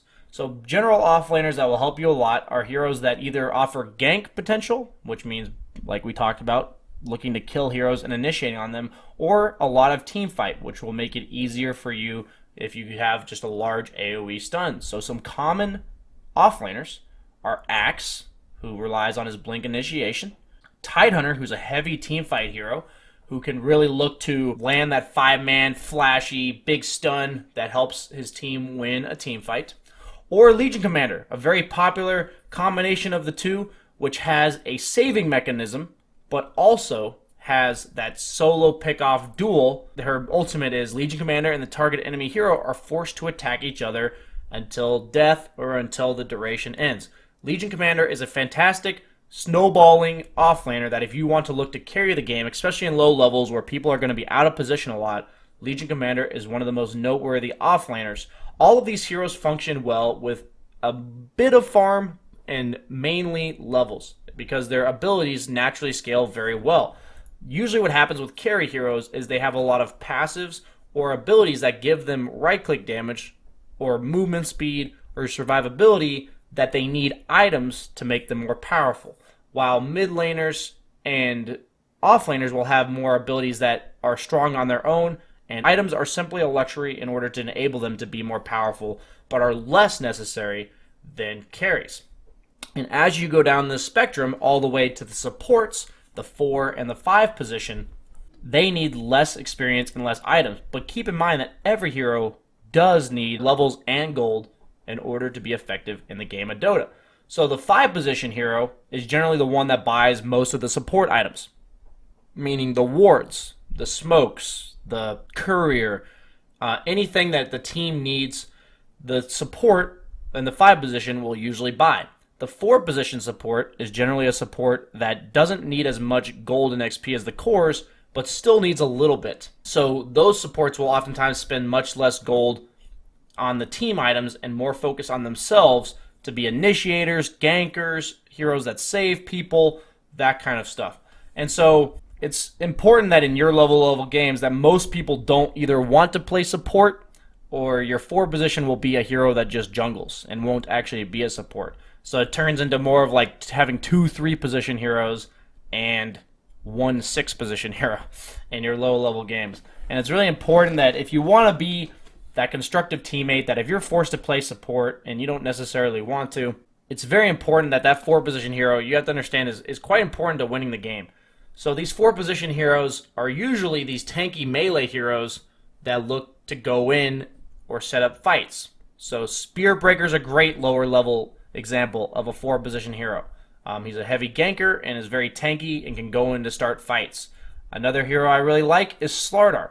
And another 4-position hero that can help you set up ganks from the invisible section is Nyx Assassin. He's a hero that once he gets level 6, it's an invisibility, he has a built-in stun, and he's really good against int heroes because one of his abilities does more damage based on how much intelligence you have. Moving on to the 5-position, heroes that generally rely on the least amount of farm and experience and will buy all of the gold. These heroes are super strong early on, and as they gain more and more items, they just don't scale as well as the carries do.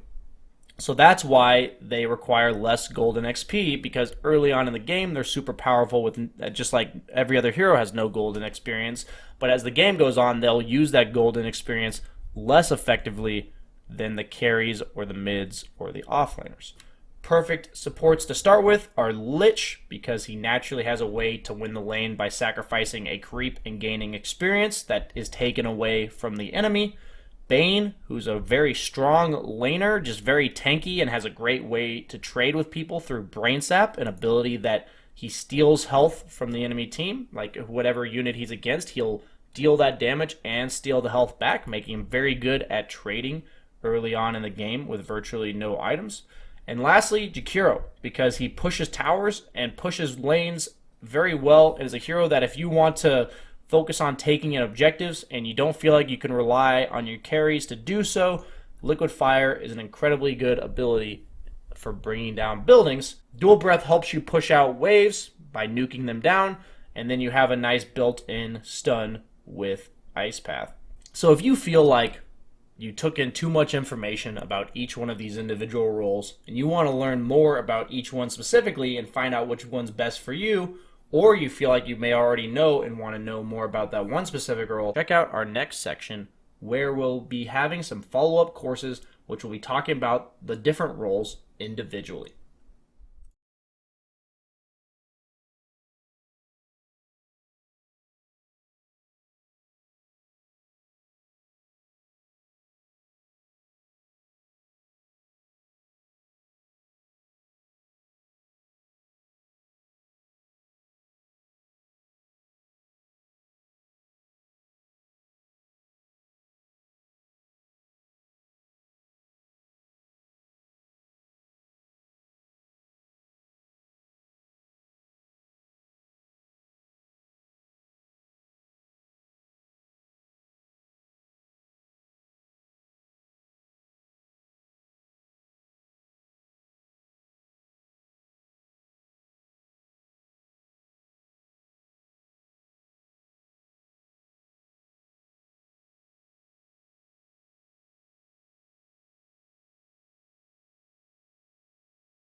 In this next section, we're going to be talking about the phases of the game when you enter each game of Dota 2. Dota 2 is divided into different phases as to simplify or basically explain to you that each part of the game is played differently. And the key is that you want to know the general idea of how you're supposed to be playing at each stage in the game so that you know what to be looking for based on objectives, hero kills, gold and XP, items you may want to build, etc. So basically at the start of the game, the towers, the neutral creeps, and for the most part the lane creeps stay the same strength throughout the course of the game. So that means as the game begins, the hero's strength compared to that of taking towers, of killing lane creeps, of killing jungle creeps, of even killing each other, is very weak as opposed to that of the neutral objectives around the map. So that means that it takes a build-up time in order for each team to be able to successfully take objectives, especially when you're trying to take objectives that the enemy team is trying to stop you from taking. Even though lane creeps and Roshan do gain a little bit of health and damage over time, it does not even compare to that of the damage and health that you will gain as heroes throughout the course of the game. So beginning with the start of the game is the laning stage. And the laning stage goes off the idea that what we talked about with how experience works in Dota. If all 5 heroes are within range of a creep dying, you're going to split the experience 5 ways. That's going to take a lot longer to level up than it would be if you were to divide your heroes evenly, or at least distribute them amongst the lanes such that all 3 lanes are occupied. Thus, this leaves us with the laning stage, so that each hero on each team is able to gain gold and XP by starting in their respective lanes, and before they're strong enough to really take objectives, will stay independent or just staying with 1 or 2 teammates playing against 1 or 2 opponents.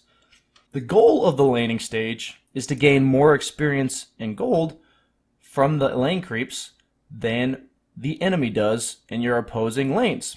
What that does is it makes it so you gain your levels faster.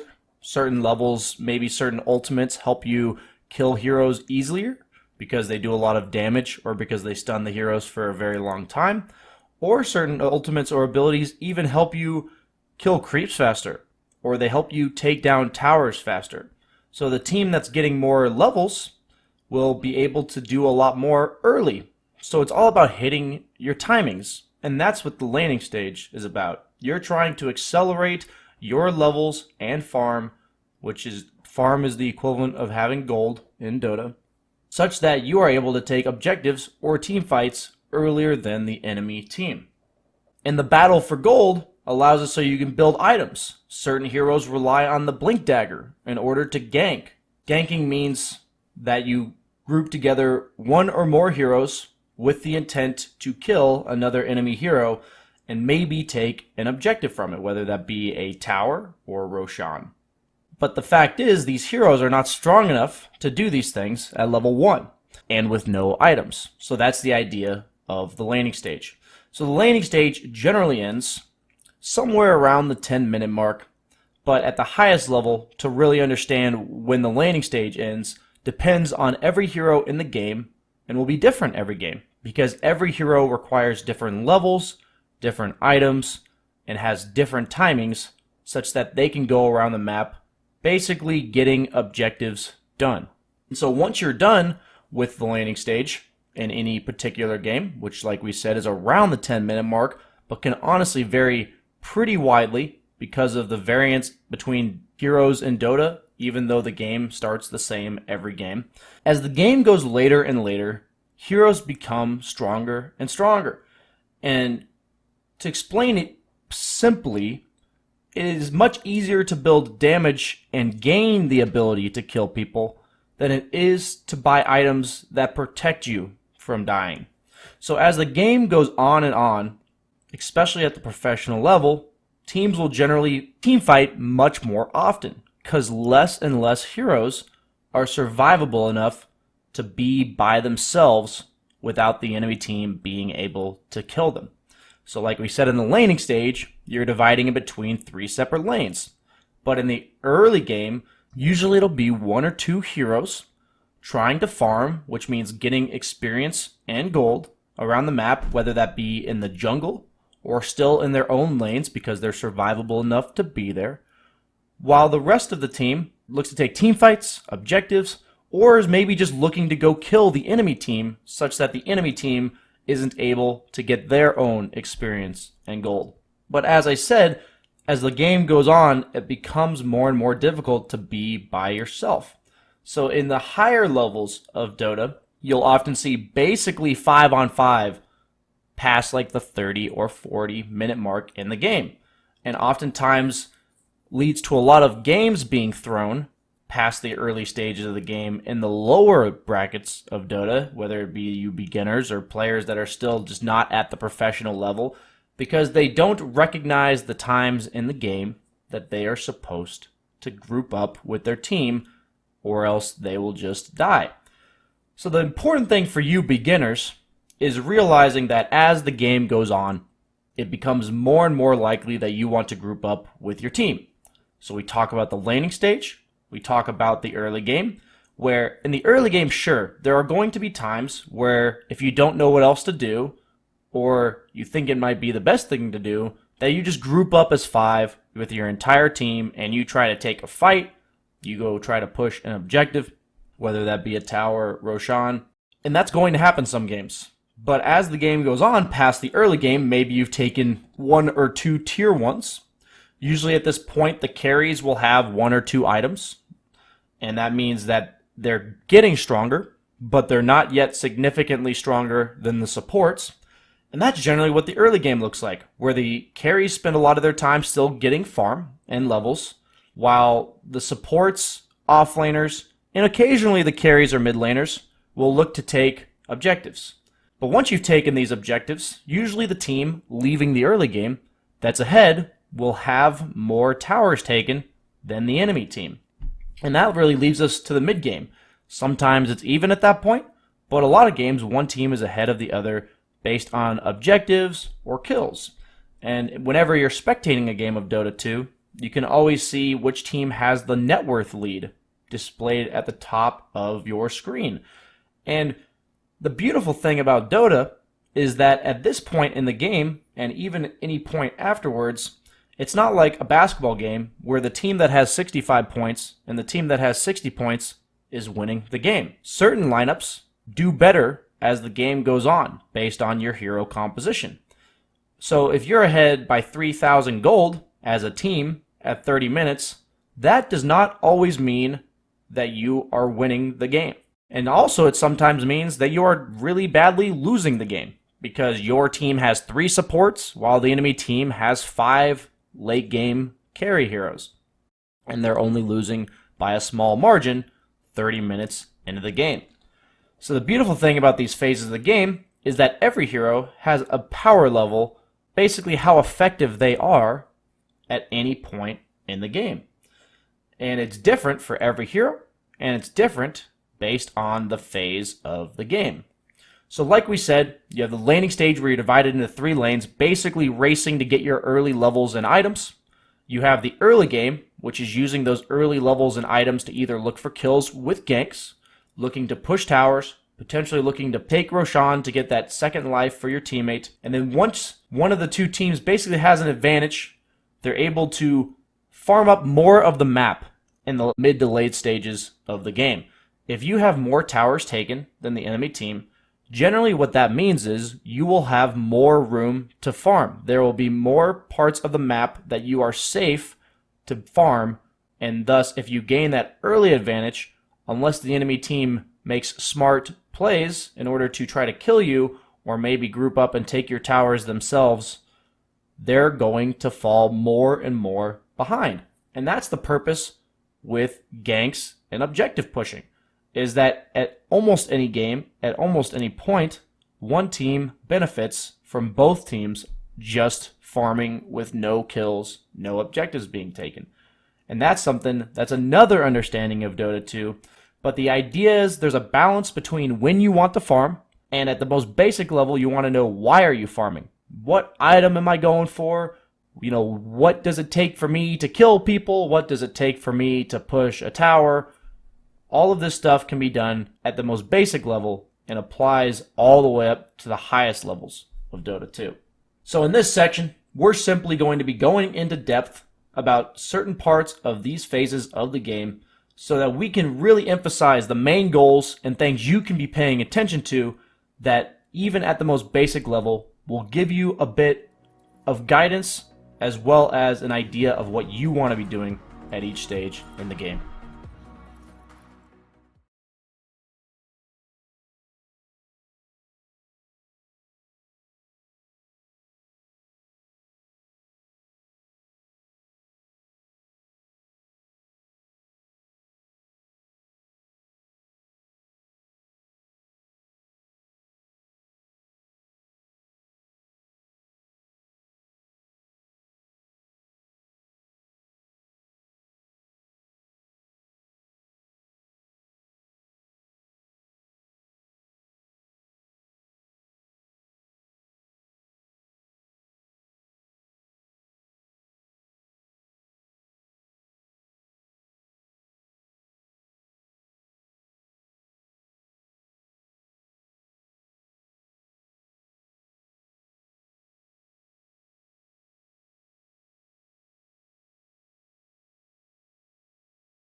In our earlier videos, we talked about how there is a role for each player in the game. And the reason why there are 2 supports and then what are considered 3 core roles in the game of Dota 2 is because in the laning phase, which is what this video is going to be talking about, there are 3 lanes. So usually what happens is there is one hero on each team that tries to get the last hits in each lane, leading to having 3 core heroes. And that's why you usually don't, at the highest levels of Dota, have 5 core heroes, because then you'll have 2 of your lanes where 2 heroes will be fighting each other in order to try to get the same amount of farm, leading to both of them having about half as much, which makes it really hard to win against players who know exactly what they're doing. So in this video, we're going to be giving you an idea of the basics of laning phase and things that you should be paying attention to make sure that you are at least on the right track. So the most important part of the laning phase is last hitting. And the laning phase is a balance of multiple components, and we're going to make sure that you have an idea of the importance of each of these components. So last hitting is very simple. It's making sure that you deliver the killing blow on that creep such that the core hero in the lane will get the gold when the creep in the lane dies. If you do not get the last hit, nobody receives the gold, and if the enemy kills their own creep, you're only receiving a fraction of the percentage that you were supposed to be getting. So that's why last hitting is basically the king of all things in the laning stage. And all of the other components of the laning stage are simply making it so that you're able to last hit better. So last hitting, there are some nice tips that you can have, and it's really important that you know that every hero's attack animation, meaning when they go to swing their sword or throw an arrow or throw a fireball, it all has a different wind-up time, how long it basically takes after you issue that attack command in order for you to hit the creep. Also, every hero has different damage. So if you're looking to practice last hitting, really look to see which heroes you feel like have the easiest attack animations to work with, as well as the heroes that may have higher damage, so that you can get a little bit more used to last hitting with those heroes. Because a lot of the skill that comes along with these heroes is based on how long it takes for them to hit the creep, as well as how much damage they have. So I recommend, if you want to practice with a ranged hero with a good attack animation but a bad damage level, Sniper is a great way to practice with low damage. If you want to give yourself easy mode, but on a hero that generally doesn't farm all that much, go ahead and pick Treant Protector. He has the highest damage out of any hero in the game, just to give yourself some practice. And another hero that's great for the carry role, that's kind of an in-betweener, that's my favorite, is Terrorblade. Because if you buy yourself a Quelling Blade, or if you don't buy yourself a Quelling Blade, that hero has about 50 damage, which is about average for carry heroes, and his attack animation is very good. And so if you're feeling like you're having damage issues, Quelling Blade is a great item on melee heroes that gives you bonus damage against melee creeps, and is something that you can use to help make last hitting easier at first, and there are games when you are competing for last hits that extra damage will make a huge difference in your laning stage. But the idea with last hitting is that would be the only thing that matters if enemy heroes did not exist. The beautiful thing about the laning stage is it's like a mini game of its own. It's you and your allies in that lane against any of the opposing enemies in your lane. So that brings us to harassing. That's a combination of you and your supports working together in order to basically bring down the health and or mana of the opposing heroes, making them either weaker or possibly threatening to kill them, such that you can get more last hits than they do. And that's usually where the job of the supports comes in. Since you ask yourself, if only one hero is getting last hits, what do the other heroes do? And supports are a lot about harassing. And if you think about it, if an enemy team, at the highest level knows that the carry or the core that's going to be farming the lane is going for last hits, they're going to try to stop them. They're going to try to either get the denies to stop your carry from getting their last hits, or they're going to try to harass and deal damage to your carry so that they either get killed or run out of health and have to go back to base. So the support's job is to basically enable whatever lane they're in for the core to be able to farm. And so that comes with harassing, basically drawing the attention of the enemy laners, as well as dealing damage to the enemy laners such that they are not strong enough to deal damage to your cores.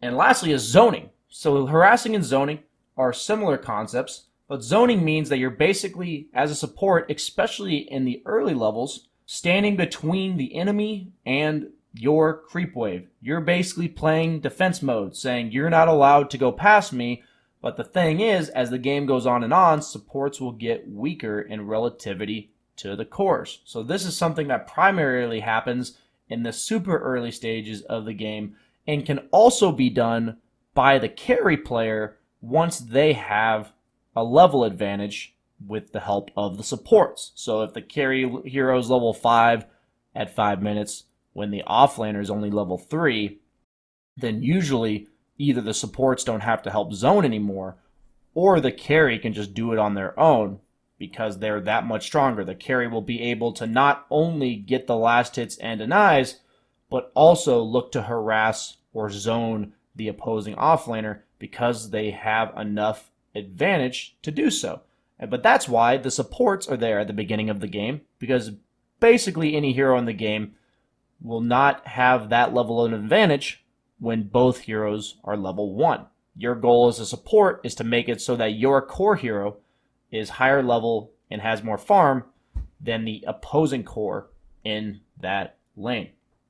So to briefly introduce some advanced concepts, we basically just want you to have the idea of avoiding some basic flaws that a lot of players would only mess up simply because they have no idea that these concepts exist.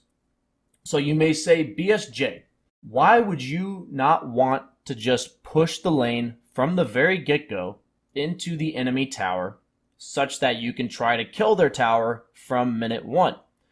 As we explained in the introduction of this section, most heroes are not strong enough to deal a lot of damage to the tower, and that tower gives the opposing heroes advantage because the tower will start attacking you if you have no creeps to protect you, and also they have the ability of the rest of their team to TP in to that tower and possibly try to kill you if you go too far into their base. So the idea of towers and the lane pushing involves you gaining enough of a lead such that if you're a higher level with more farm, you can then turn that advantage into pushing their tower. In any situation, if you're not ahead enough to push that tower, if you push the lane into their tower, you cannot harass or zone the enemy if the lane is at their tower because they are protected more so than they would normally be. So that brings the idea of creep equilibrium, which means that the best way to play the lane is to not only get the last hits and denies from the core's perspective, but in combination, the supports and cores working together to maintain the lane far enough back so that you can also harass and zone the opposing laner. And only to start pushing the lane once you have a significant advantage in order to push the tower. And the important aspect is that this advantage is different between every hero matchup, and that's the beautiful thing in Dota, and that's why it requires such a steep learning curve, because of the fact that you need to know what these timings are at the highest level. But for you guys that are just coming into the game, let's not overwhelm you. Just know it is not in your best interest to simply attack the creeps forward at the beginning of the game, trying to shove it into their tower at level 1. So you may say, BSJ, what if I feel like as a support, I can't really do anything to harass or zone the offlaner? And if I just stand here, me and my carry hero are going to be getting half as much experience. So this is what happens oftentimes in lower MMR games, where the supports will stand there. The carry player will have level 3, and the offlaner will be level 4 or 5. And so both the support and carry are level 3. So in these positions, there's really only one option you have, and that's to pull creeps. And so this is a last advanced concept that's important that you know about. And I like to express that the importance of pulling is either you have nothing else to do or you don't know what else to do in the lane to help your carry player, or if the lane is pushing towards the enemy tower and you do not want it to, pulling effectively denies your own creep wave, killing it off such that to help restore the lane closer to your tower. And pulling is simply done by pulling the small camp near your lane at around 44 seconds on Radiant as well as Dire into your creep wave. And your lane creeps that are walking by will begin to attack the neutral creeps and follow them back to their camp. And then you can proceed, once you've killed the small camp off, to pull the big camp afterward, as shown here. Something you can also do is if you attack a neutral camp such that at the 1 minute mark, the neutral camp is outside of its spawn box, which every camp has a box saying that if you are inside of it, or the neutral creeps are inside of it, if anything is inside of it, nothing new will spawn at the minute mark. This can be shown in your options by selecting press Alt to see spawn boxes, and then you can use Alt to see each individual camp's spawn box. But what that does is if you pull the creeps outside of that box, it will effectively make there be twice as many creeps in that camp. So if you're looking to pull the wave and you want to fully deny your entire creep wave, you can first stack the camp, is what it's referred to get 2 sets of creeps there, and then pull the next creep wave and deny to help your carry out. This will pull the lane back, making it safer for your carry to farm, and it also makes it so that you're not taking half of the experience from your carry, so that you two do not fall behind in levels, and also you will gain gold and experience by killing the neutrals with the help of your creep wave. A lot of supports are not strong enough in order to kill the neutral creeps that early on in the game, and if they actually want to get farm of their own, this is a great way to do it. And it's something that the timings are always the same, and it's a great thing to practice if you want to be a support player. So that's it for talking about the landing phase, and we're going to go ahead and move on to an activity that will help you practice last hitting.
This video is going to be an activity that will help you practice your last hitting skills.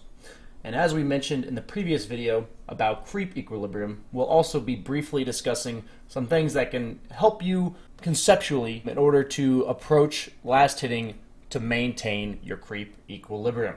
So in order to help yourself practice these basic but also advanced level concepts, we're going to be taking you into the last hitting trainer that's inside the Dota 2 client. So go to your main page, click the Learn tab, and you're going to have under the Training tab your last hitting trainer. So we're going to start the training. So as we briefly mentioned in the previous video, every hero has a different attack animation, and every hero has a variance on their damage that they do at the beginning of the game. So if you want to take into account practicing different animations as well as heroes that you wish to play, I recommend, if you're looking to play a new hero, just play them once or twice in this last hitting trainer in order to hone your skills on their last hitting attack animation. So in this game mode, you do not level up, and so you're basically going to only be last hitting from the hero's stat line when they have their level 1. You're not going to gain any damage as you level up, and you're also not going to get any items that help you make last hitting easier, whether that means because you're attacking faster or doing more damage. So I'm going to pull up a relatively medium damage hero from the melee perspective. One of my favorite heroes to play. So we're going to pull up Lifestealer. So the goal of this game mode is to get as many last hits and denies during each round. And so the key concept I want to give you that highlights the creep equilibrium from last game is the idea that if you want to keep the creep wave from pushing, which we talked about all the negative effects of that happening, the idea is that the creeps do a set amount of damage, and every time you attack an enemy creep in order to get a last hit, you must also do that much damage or more to your own creeps in order to keep the lane equilibrium equal. So every time, if you want to think about it, that every time you're going for a last hit, you must also either try to go for a deny or hit your creeps that are below half health. Remember, you can only attempt to deny or attack your own creeps when they are below half health. Something that I like to think about, it's quite advanced, but something you can actually practice at any level as a Dota 2 player, is that I like to look and see if the lane is pushing at any given point. Meaning, is there more enemy creeps? How much health do they have? Or are there more allied creeps? And how much health do they have? And if there's more allied creeps, I'm going to look to deny more. And if there's more enemy creeps, I'm going to look to attack more. Because at the end of the day, with lane equilibrium, it's not only bad that the lane pushes into the enemy tower, but if you allow too many creeps to push into your own tower, you'll be trying to last hit underneath your own tower, which towers do over 100 damage compared to heroes that only do about 50 or 60, making it very difficult for you to last hit. So perfect last hitting techniques not only incorporate you getting the last hits themselves, but also keeping the lane exactly where it is. So overall, the rounds will last for 3 minutes, and I highly recommend at the beginning when you're trying to start out to heavily focus on getting all of the last hits. And so by the end of the 3-minute mark, you should try to have every single last hit. And my logical progression from there would be to be getting every single last hit and then be getting 1 or 2 denies per creep wave. So maybe, half of maybe 25 to 50% of the denies. And then following getting the 25 to 50% of the denies, I would try to focus on keeping the lane such that it doesn't get pushed into the enemy tower or your own tower.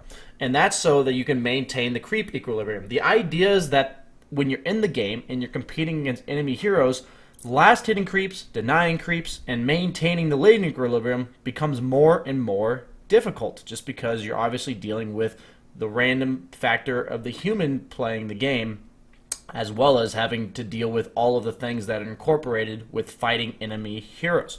So if you're not able to maintain the lane equilibrium in this last hitting practice, or be able to get all the last hits and at least a decent portion of the denies, then you're simply not going to be able to do it if you're laning against opponents. So if you want to start practicing as a carry, this is a great way to hone your creep equilibrium as well as your last hitting and deny skills.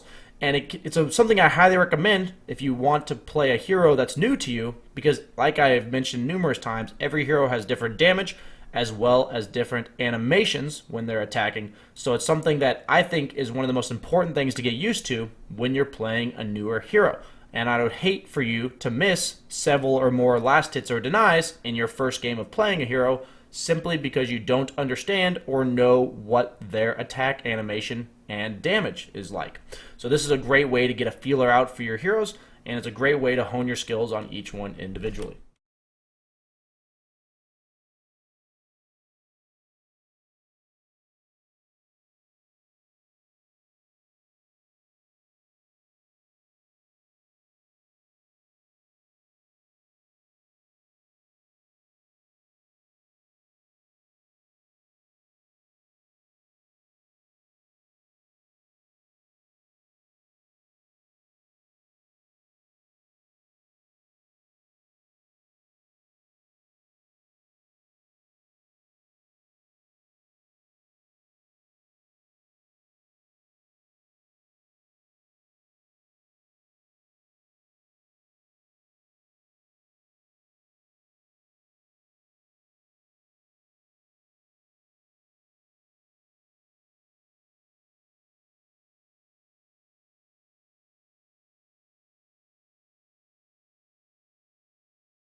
In this next video, I'm going to be talking about the concept that we refer to as ganking, something I've touched on briefly in my other videos, but we are going to go into more depth now.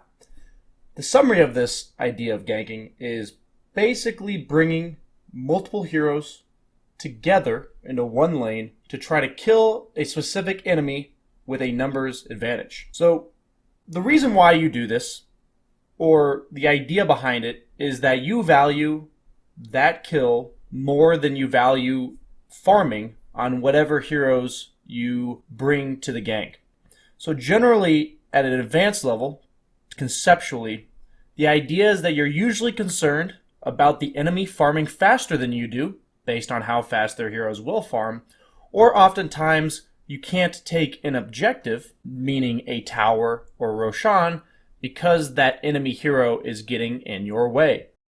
So the idea is that in order to slow down their farm, in the first example, or to try to take that objective, you need to group up and bring multiple heroes in order to kill them.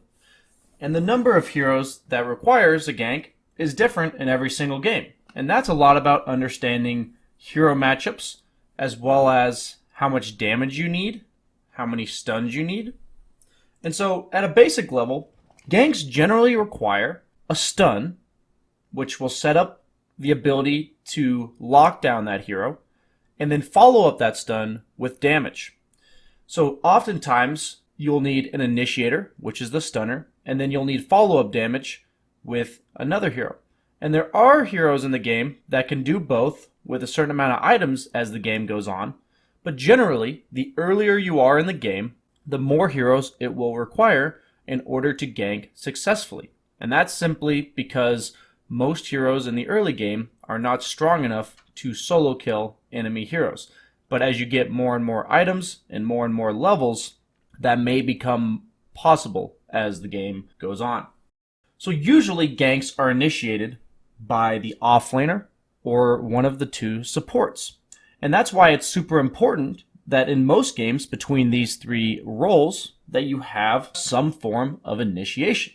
And the reason why it usually comes from those three roles is because you usually want the mid or the safe laner, in this case the one position, to be farming while you're ganking. Most ganks do not require 5 heroes. So if your only stun is on your 2 heroes that you want to get the most farm, then you're basically having to put farm and ganking onto one hero. And that's a little bit tough to do. That's putting a lot of eggs in one basket. So that's generally why you find it in the offlane and support roles. So perfect examples for the offlane is Axe, who requires a blink dagger in order to gank. Another hero that requires a blink is a Tiny in the offlane. Or even a hero that kind of has a teamfight ultimate that can be used as ganking is Magnus. All of these heroes require a blink dagger in order to effectively gank. So generally these heroes will look to gank after the laning stage is over and they have their items that they need in order to do so. Some great supports that can be used as an example are Rubik, who has an instant disable from level 1. So sometimes you'll see Rubik's gank at the level 1 to get an early advantage in a lane. Or you can see them gank later on. Earlier on in the game, you can also use slows in order to gank, because at the later stages of the game, heroes will be able to use activatable items or be high enough level or fast enough in order to escape from slows. But in the early game, none of this really applies. So heroes that have slows or even terrain blocking abilities can be used to gank super early on in the game. So another perfect example of supports that have that are Tuskar and Earthshaker, who are able to block their opponents off utilizing Ice Shards with Tusk, as well as Fissure with Earthshaker.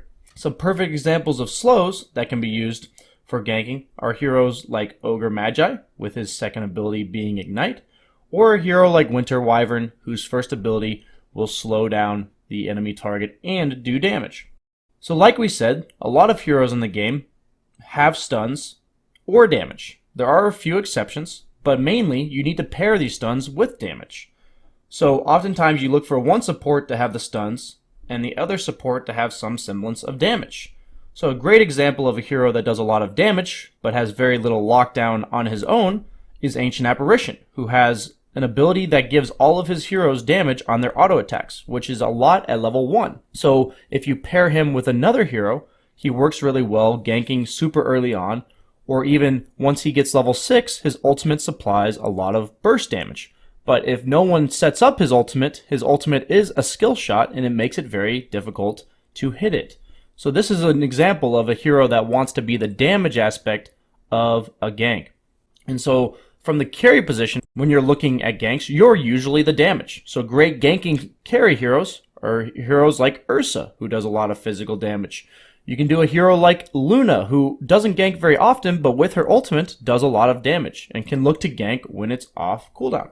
And lastly, from the carry role, another great example is Lifestealer, whose ultimate allows him to infest an allied hero and pop out on top of the enemies. So he pairs really well with blink initiators, like we talked about with the Axe or the Magnus or the Tiny, because you jump inside of them, they blink you in, and you go on the enemy all at once. The most important thing is to understand that ganks require a combination of the stuns as well as the damage. And you want to have a basic idea of why you're doing the ganks. We mentioned the towers, as well as looking to kill heroes that are probably going to farm faster than you do. And one of the most important things to understand about ganking is that if you're investing this many heroes, it's very important that you give yourself the best possible opportunity to accomplish what you're going for. So the one thing that can go wrong is that all of your heroes are walking through enemy wards, and then they just see you and they walk away because they know you're coming. So this is where Smoke of Deceit comes into play. You only get 3 at the start of the game, and then you get a new one every 10 minutes. Smoke of Deceit is a great item for ganking, which makes it so that your heroes will be invisible to the enemy team and will only be revealed once you get within a certain range of an enemy hero. So you'll be able to bypass wards, and the only time you'll be revealed is when you are near an enemy hero. So that can help you find enemy heroes that may be hiding as well, because you know that if your smoke wears off, that is because there's an enemy hero nearby. Also, it is very important to note that at daytime, you have full 1800 vision on most heroes in the game, and that means that you can see people coming from a mile away. But at nighttime, most heroes only have 800 vision, so that makes ganking at nighttime much more effective, and it also makes it so that wards, which have the same vision at night as well as during the day, are much more of a concern for the team ganking when they're ganking at night, but they're also a huge benefit to the team that's ganking when they want to look for heroes that they'll be able to see with a ward that won't be able to see them. Because wards have the full 1800 vision during the day and night, but heroes only have it during the day. So lastly, I want to mention in this video about ganking that map awareness is a common concept referred to in Dota. And generally map awareness is the idea that you have an idea of when the enemy team is going to try and gank you, understanding when you are in danger of dying. So with that in mind, it's really important that you look at the enemy team. We talk about this combination of stuns and damage, and once you have started learning all of these heroes, paying attention to who ganks you and how they do it. And, do they supply just the stuns? Do they supply just the damage? What combination of heroes will kill you? And this is something that will help you if you simply pay attention to it. It's something that you're not going to get the first day. You're not even going to get in the first month. But every hero in the game of Dota 2 has potential when it comes to ganking, whether that means it's very strong potential where they can solo kill you, or if that means they're only the stun, or if that means they're only the damage. So generally, if you think about who threatens you, in terms of if you're trying to farm and you're worried about getting ganked, then anytime you look at the mini-map and you see that they're not showing on the map and they may be missing, which means they may be trying to kill you, that may help you avoid some ganks. And that's really important as a hero that's trying to farm, not just that we're trying to gank the enemy team that's farming, but we're also trying to avoid getting ganked ourselves. So that concludes our discussion on ganking, a very important concept that you really will learn to master over time as you play Dota. And it's just super important that you keep these main aspects that we talked about in check while you're learning, because it's one of those concepts that you have to learn for almost every hero in the game based on their potential to gank as well as their survivability against them.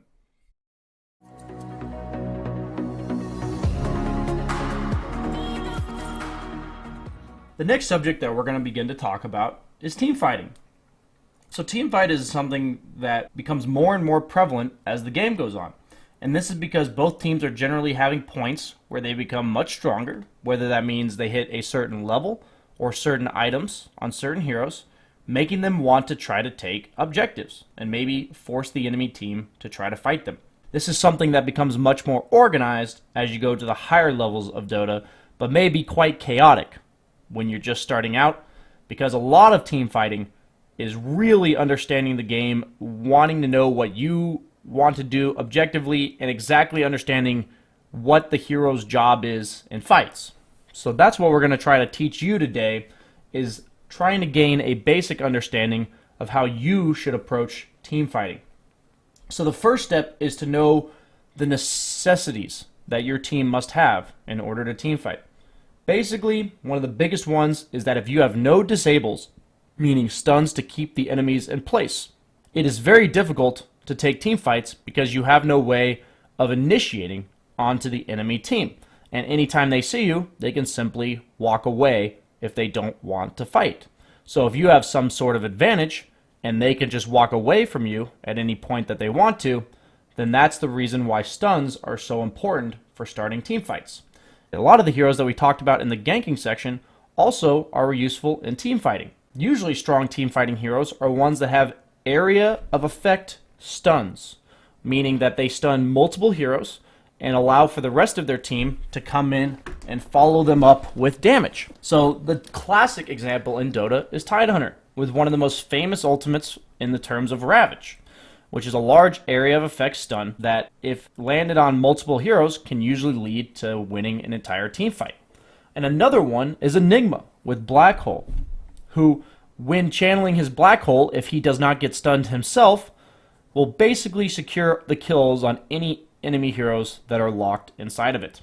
The difference is Tidehunter's stun does not require channeling, meaning that he just uses it instantly, but it's less powerful, while Enigma's ult requires him to stand there, not get disabled, but if he's allowed to continue using it, it is almost guaranteed to win you the team fight.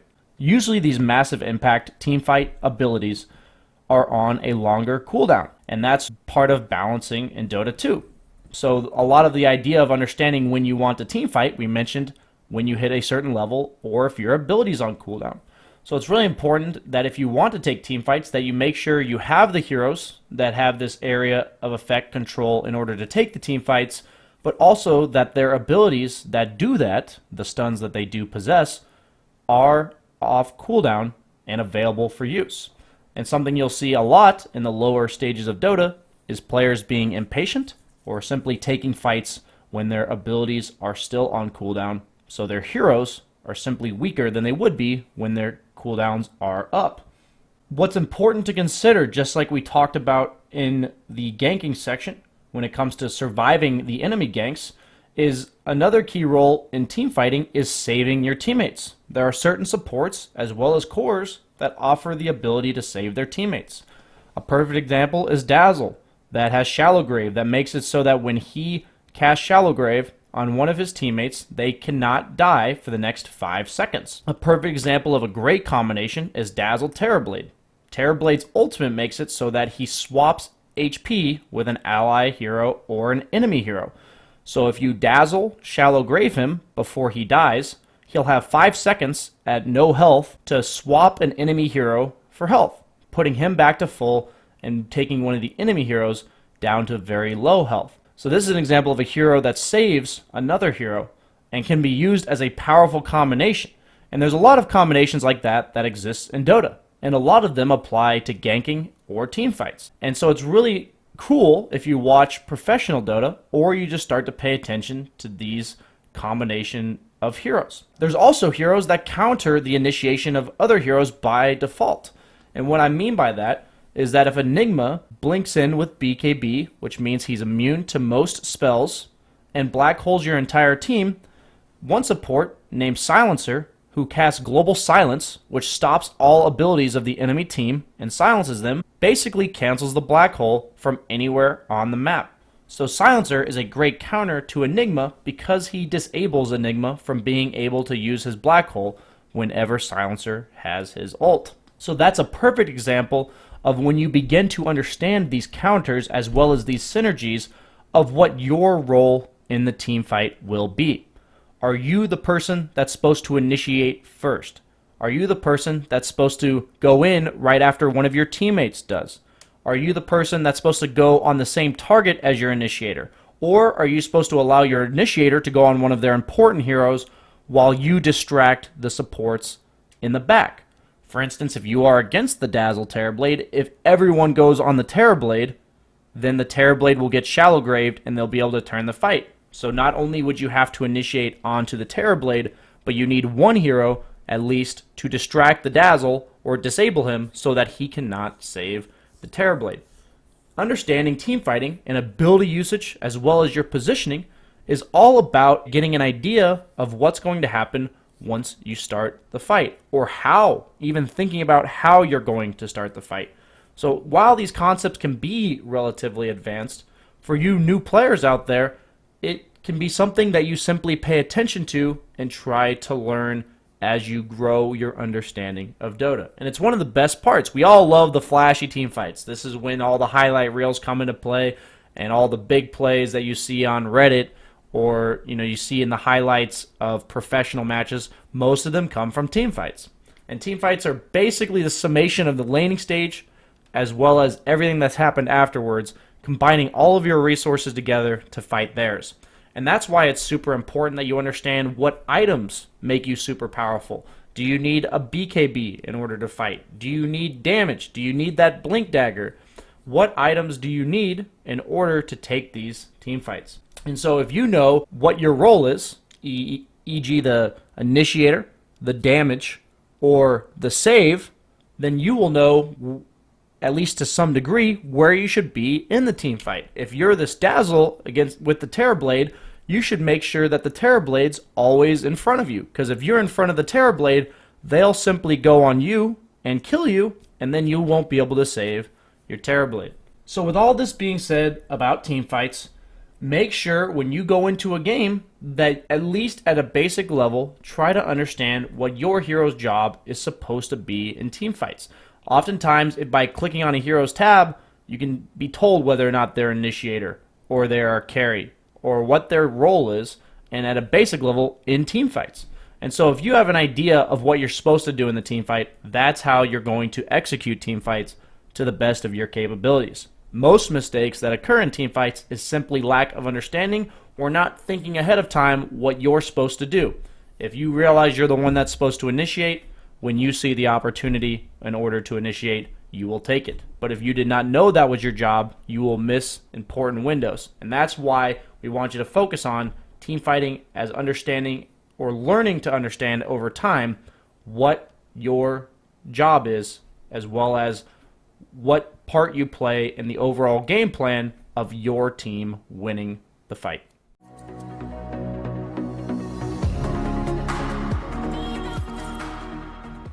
In this next video, we're going to be talking about how to push towers as well as defend them, and the importance of pushing and defending. So first and foremost, the importance behind pushing towers is for map control.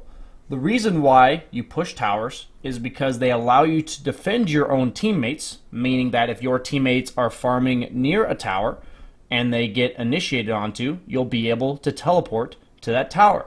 As well as objectives such as Roche are much more accessible when your towers on each side that are nearby are alive, so that if you know the enemy team might be trying to Roche, that you're able to get there faster in order to stop them. So the reason why towers are mainly important is so that you'll have more room to farm on the map. And at the highest level, usually the team that has more towers taken will be ahead in gold and experience because they'll be able to accrue more farm with the extra space on the map. So to give you a basic game plan that I've been told helps a lot for my beginning coaching students that I coach on my stream, I want you to know that from the Radiance perspective, almost every game, and the way that Dota works in general is there's rules and then there's exceptions to the rules. But in general, the way that your objectives will be taken if in an ideal situation, especially if you watch pro matches, this is what you'll see most of the time, is if you're Radiant, you'll take the enemy safe lane tier 1. And then you'll either take the enemy mid tier 1 or the enemy safe lane tier 2. And why that is because it opens up a lot of their jungle in order for you to farm. While the towers on the bottom half of the map don't really open up nearly as much jungle. Both teams have a smaller jungle and a larger jungle. And it is your goal to try to invade the larger jungle rather than the smaller one. So that's usually why you start with these objectives. And after these objectives, you'll usually either go for the mid tier 2 or the bottom off lane tier 1 or Roshan. And those can all be basically dependent on what your heroes do well. And that's something you'll just have to learn over time. But if I gave you an exact formula, it would be enemy safe lane tier 1, enemy safe lane tier 2, mid tier 1, Roshan, enemy mid tier 2, and then the bottom 2 towers to enclose the map such that they are locked into their base. And then at that point, sieging high ground is a whole nother story, which means sieging their base. And the reason why it's called sieging high ground is indicated by these stairs. The team that is defending will be on the high ground, which gives them a massive advantage because you have a 25% chance to miss uphill, as well as they have the vision advantage, and they are protected by their base. Towers deal damage, as well as provide the heroes around them with armor, the allied heroes, that is. So what's really important to understand is when you're supposed to push. What heroes are good at pushing? Why are they good at pushing? So the idea that we talked about with the laning stage is to establish an advantage. So once you feel like you've established some semblance of an advantage, you want to push that advantage in order to gain more control of the map, which is done by pushing. So heroes that oftentimes are good at pushing are ones that either have summons, meaning units that they control that are not their hero, which will help tank the tower shots as well as deal damage to the towers, or heroes that do a lot of physical damage. And that's simply because other than a select few abilities, the only way to deal damage to towers is by hitting them. Exceptions to this, which provide great pushing heroes, are ones that have abilities that deal damage magically to the tower. Perfect examples are Pugna, whose blast does damage to towers, as well as Jakiro, whose liquid fire does damage over time to towers and also slows their attack speed, making it so you can push for a longer period of time. So these types of heroes are great for pushing towers. On the other hand, when it comes to pushing towers, we talked about ganking and team fights are often provided by your offlane and supports. So usually, tower pushing is provided from the mid laner or the safe lane carry. And that's because these heroes do a lot of damage as the game goes on. So perfect example of pushing heroes is Lycan, who has a lot of summons in order to help him deal a lot of damage, as well as abilities that boost the damage of himself as well as his summons. Troll Warlord, who does a lot of right-click damage and kills the tower quite fast. Juggernaut, who can not only do a lot of damage to the tower, but also has a healing ward that allows you to take a lot of damage and sustain through it while you're pushing the tower. Pushing the tower is like a tug of war. And what I mean by that is the team that's sieging has to usually be stronger than the team defending. And the team defending is doing their best to try to stop that tower push. And so not only do you have to consider taking the tower in terms of damage, but you also have to be concerned about what the enemy can do to stop you. So an example of defending or heroes that are considered de-pushing are heroes like Keeper of the Light, who has a blast that he charges up that deals a massive amount of damage to help defend his towers, and also has an ability that makes the enemy have a large miss chance. Another perfect example of a de-push hero is Elder Titan, who can send his spirit into the middle of the enemy team and then stomp them if they continue to go for a push, which can lead to setting up a great team fight for the rest of his team. So generally, D-pushers either have these long-range damage nukes that help you clear the enemy team and harass them down, or the other way to defend towers is by simply killing the heroes that are trying to push. So that has another impact of ganking. When you are concerned that the enemy team is grouping up to push your towers, you can try to gank and bring more resources than they bring in order to stop them from pushing. So with that in mind, one of the most important things to try to start learning, just like everything else, it's going to take time, is how many heroes you will need in order to take the tower, because you have to think about what happens if the enemy team defends. So these are all concepts that will grow over time as long as we can implant that seed in your mind that these are important things to think about. That's a great way to start you off. So when it comes to ending the game, because we talked about how difficult it is to kill the enemy base unless you have a massive lead, generally the way towers need to be approached is every tower, the farther you go into the enemy base, is going to be harder and harder to take. So generally, you need to have a greater and greater advantage in order to take those towers. And once you've taken towers, that doesn't mean you have to immediately go to the next tower. That means that you have been strong enough to kill that tower. And now it's on you to decide whether or not you are strong enough to group up and continue pushing another tower. One primary concern is if you are taking their tower, that oftentimes means you're grouped up. And if they're deciding, rather than fighting you, to start taking your towers, you need to decide whether or not you want to continue pushing their tower or head back to your base and defend yours. And these are decisions that will over time become more and more clear, but are something that is really important that you know it is a decision you'll have to make, whether or not your team will push faster than their team. And that can oftentimes lead to a base race where both teams are trying to kill the other team's base, and the one that does it faster and more successfully will come out on top. But with that in mind, the benefit of using this map control once you get the tower is so that you can turn it into more farm, such that you can extend your lead and then push more buildings. And so a great way to help you in the game is utilizing Roshan.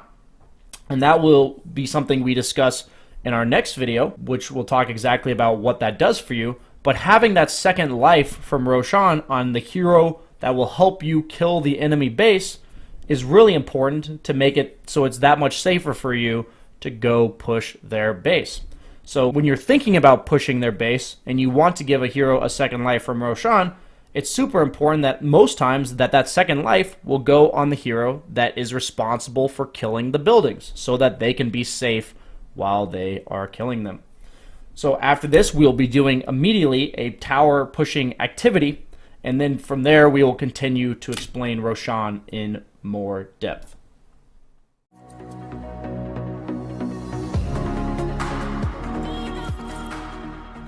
In this video, we will be taking you through a brief activity which will help you practice destroying a tower in the demo mode. The goal of this is to have a basic idea of what it takes to destroy a tower with various items, whether they are damage items, survivability items, attack speed items, and also understanding really how much damage a tower will do.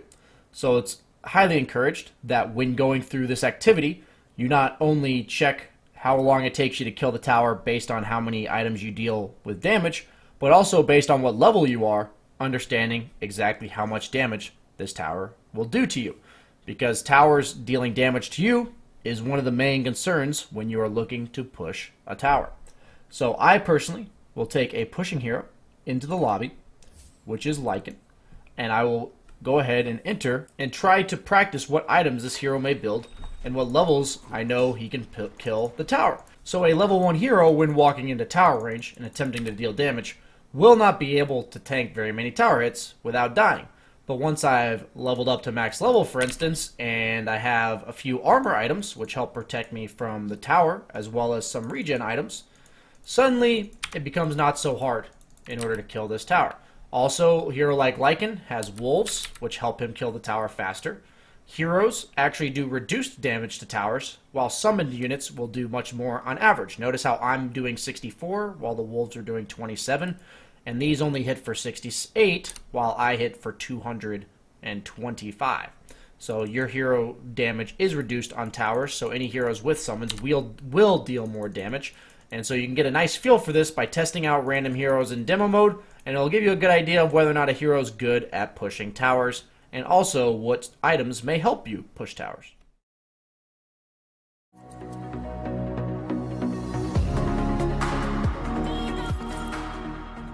In the last video of our phases of the game section, we're going to be talking about Roshan, a crucial objective on the map of Dota 2 that is incredibly impactful as the game goes on, because when he is slain, one hero will receive an Aegis of an Immortal, which provides them with one extra life where once they die, they will respawn a few seconds later at the same location that they died.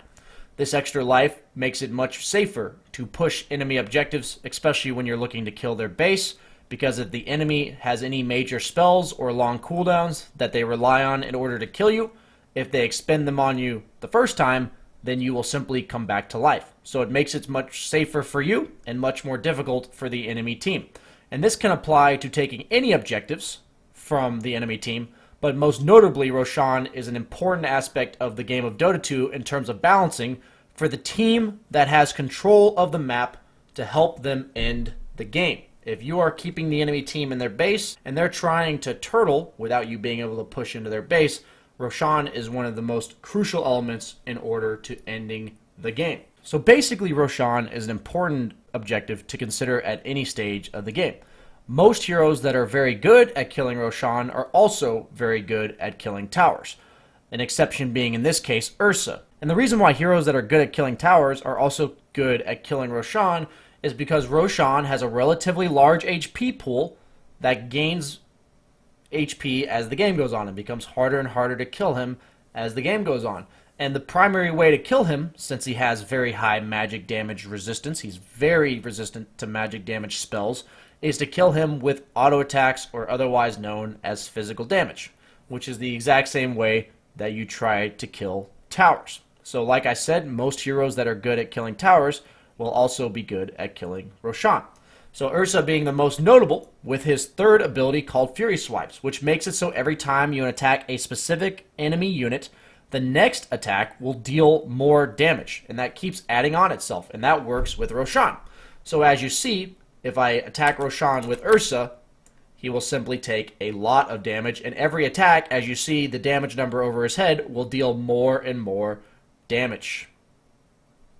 And eventually I'll take him down and get the Aegis of the Immortal, which counts as an item slot in your primary 6 slots. It will not fit in your backpack, and that's an important thing to understand as well. So when you're about to kill Roshan, make sure you have a slot open in order to pick it up. It's important to understand that the team that gets the very last hit on Roshan gets gold and experience as well when they kill it. But only the person who picks up the Aegis will get the second life. So it does not have to be the same team. A lot of high-level games, and even any pubs you're going to try to play in, will have large team fights that are centered around the Roshan pit.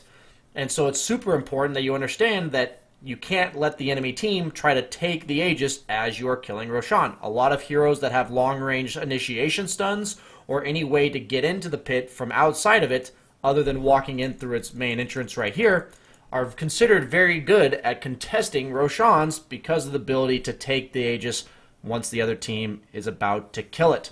It's really important to know that you are in a small pit and you cannot see anywhere outside of it. All heroes have a range of vision. As you see when I walk out, I can see pretty far in this direction. But because I'm in the pit, you can only see what's around you. So oftentimes you want to have wards, either placed, if you're on Radiant, you want to have wards placed on the Dire side so you can see if they try to come. And if you're on the Dire side, maybe placing some wards on the Radiant side to help see if they're going to try to stop you from Rosh.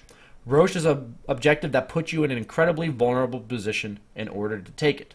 So it requires strategy of knowing that the enemy team cannot be there based on the fact that they're somewhere else on the map, or simply having it so you know that if they plan to fight you at the Rosh pit, that you at least have some way of fighting back.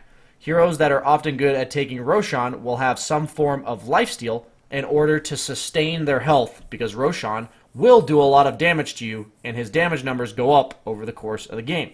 In this case, I did the Roshan very early on in the game with a lot of items on Ursa, so you were not able to see how much damage Roshan will do.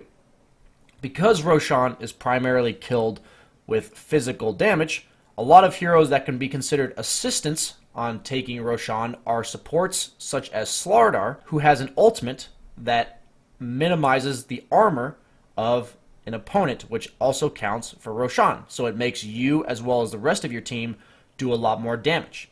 And items that can be considered are Medallion of Courage and Solar Crest, which also lower the armor of Roshan and helping you able to do the objective faster. Because like we said, the idea is you are putting yourself at risk in order to take Roshan because you're in this small clumped area.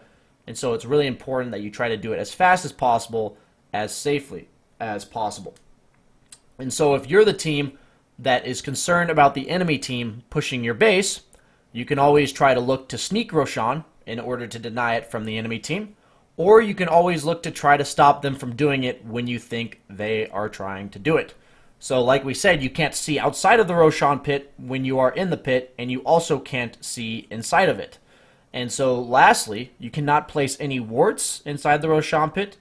The best way to scout the Roshan pit is with any ability that grants vision, or with any summoned units that are not your actual hero that you can send in the pit to scout. And this is something that's very important when you're playing against these type of heroes such as Ursa that are well known for taking Roshan.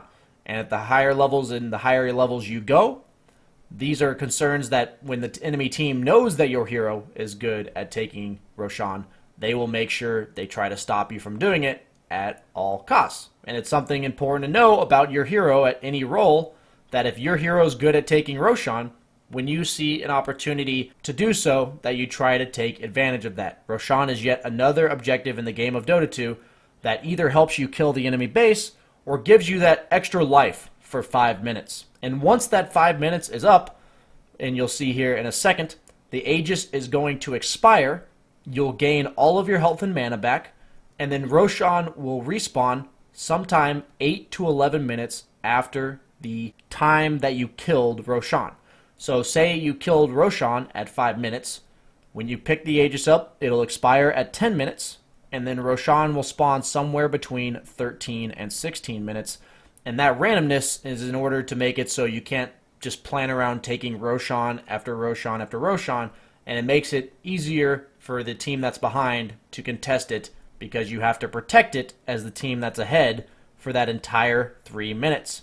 And you see the regeneration effect on my hero as the Aegis has expired 5 minutes later, and now Roshan will spawn within the next 3 to 6 minutes because it has already been 5 minutes. So once you do get Roshan, realize that that Aegis will allow you to try to get objectives done on the map or be playing more aggressively because you have that second life.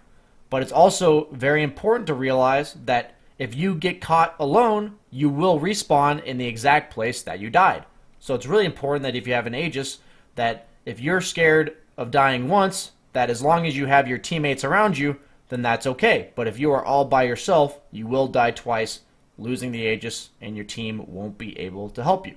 So it's not just important that you try to look for getting stuff done while you have that Aegis, but also try not to play aggressively by yourself.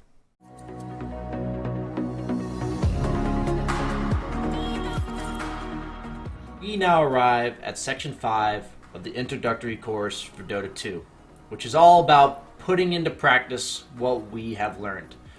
In this section, we will be going through 4 separate videos talking about an activity that you can use in order to understand and practice your first game of Dota 2 in the carry role, the offlane role, the mid lane role, and the support role.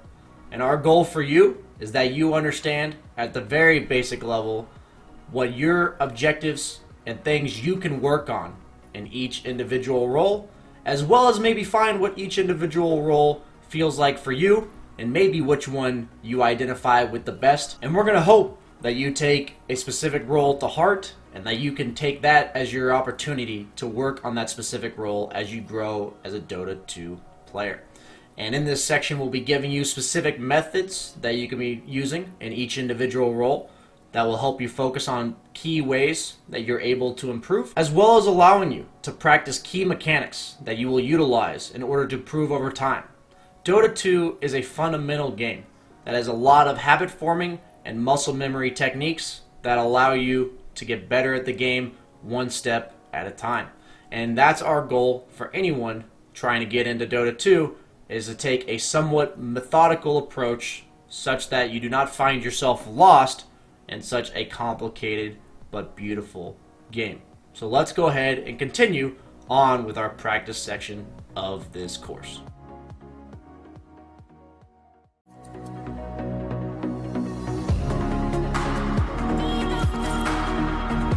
In this video, we arrive at our activity for your first game as a carry player. Your two options to practice with bots, which means you're not playing against real players, and so that the introduction into Dota 2 is just a little bit smoother for you before you begin playing against newer players.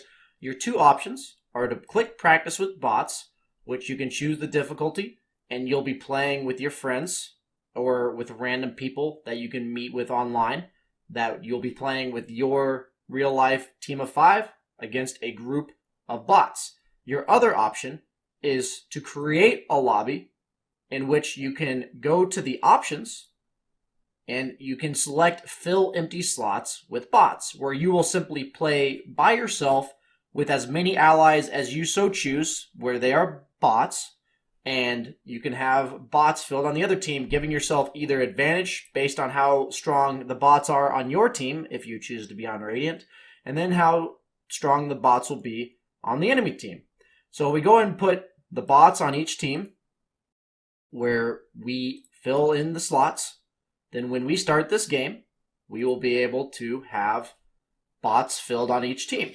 And so for the first example, this will apply for every role that you want to practice in bot matches. We're going to go ahead, like we talked about, going into the carry role.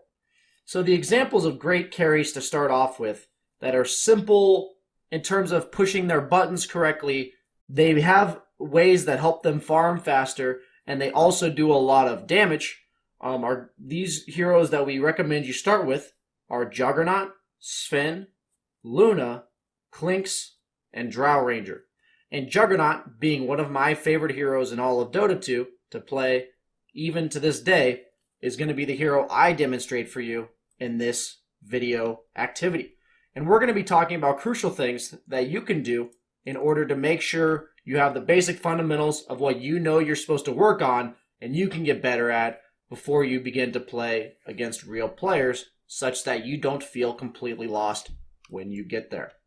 So first and foremost, for any hero I want to play, I'm going to open the shop and browse all guides, and I'm going to open one of the most basic guides offered. I think Tortellini is a perfect player to base it off of. He's very well known for making his guides, and so if I click him, he gives me my starting items. And now, he has the same exact starting items as me, except that I bought 2 tangos, which come in packs of 3 each, and he would go a tango and a salve. So as you see by these check marks, I've bought the same items as him. So really important habits to get into when you're going to be any role, but especially at the carry, is queuing up the item you're going to buy next. So this game tells me that I'm supposed to go boots into Ring of Aquila. So if I click shift boots, it will have my boots ready to buy, and a nice little ding will occur when I have enough gold to buy these boots. So after that, I'm then going to buy an Aquila. So a great practice to get into is I'm going to buy boots first, and then a Ring of Aquila. So if I click Control Shift, click, it'll queue up that next item as well.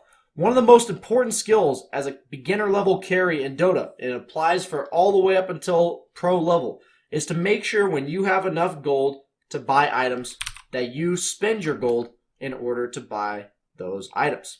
So while it shows this, it's really important that you know that Wand is an item that consists of 2 branches and a mango. And I have 2 branches and a mango. So we're actually going to get a Wand first, once we get 200 gold, and then we're going to get boots, and then we're going to get a Ring of Aquila. And a very common item that you want to try to look to buy on melee carries, because it gives you extra damage as a melee hero, for last hitting, is a Quelling Blade. So what's really important for Dota is that you try to focus on getting as many last hits and denies as possible. And if you are going to last hit a creep, then to know that every time you last hit a creep, you're technically auto-attacking the lane forward. Notice how I'm playing its easy bots, so they're not even attacking me. My Wraith King is stealing CS, which is quite annoying. But at the end of the day, we're just trying to make it so the lane does not push.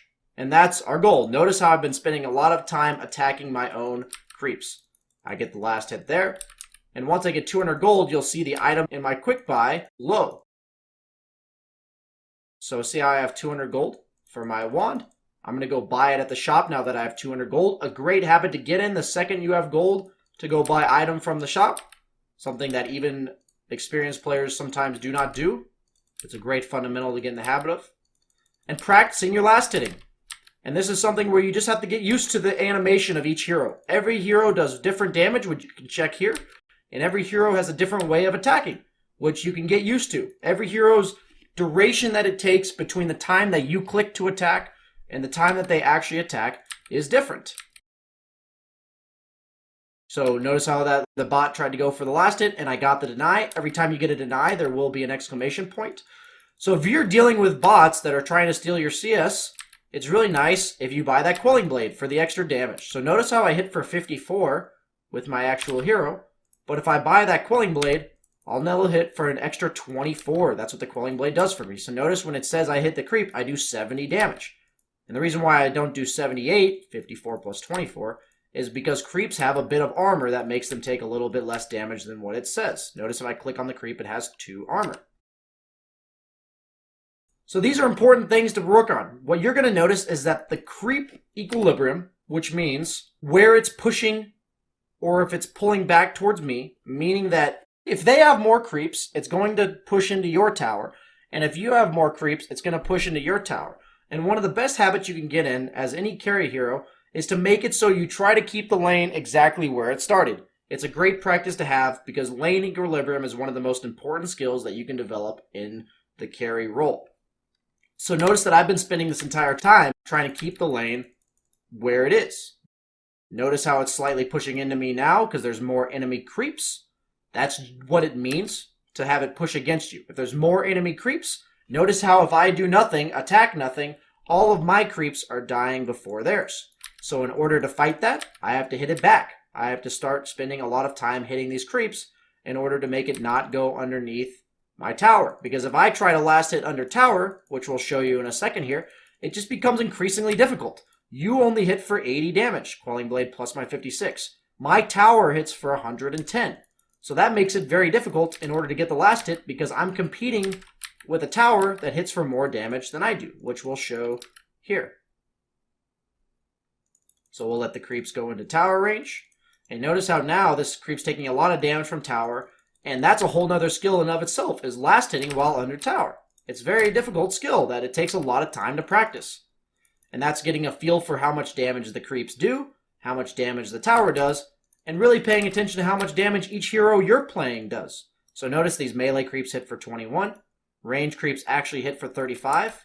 Long story, you just got to trust me on that one for the time being. And it'll help you work on your last hitting. Notice how every time one of my own creeps gets below half, I'm hitting it down to deny it.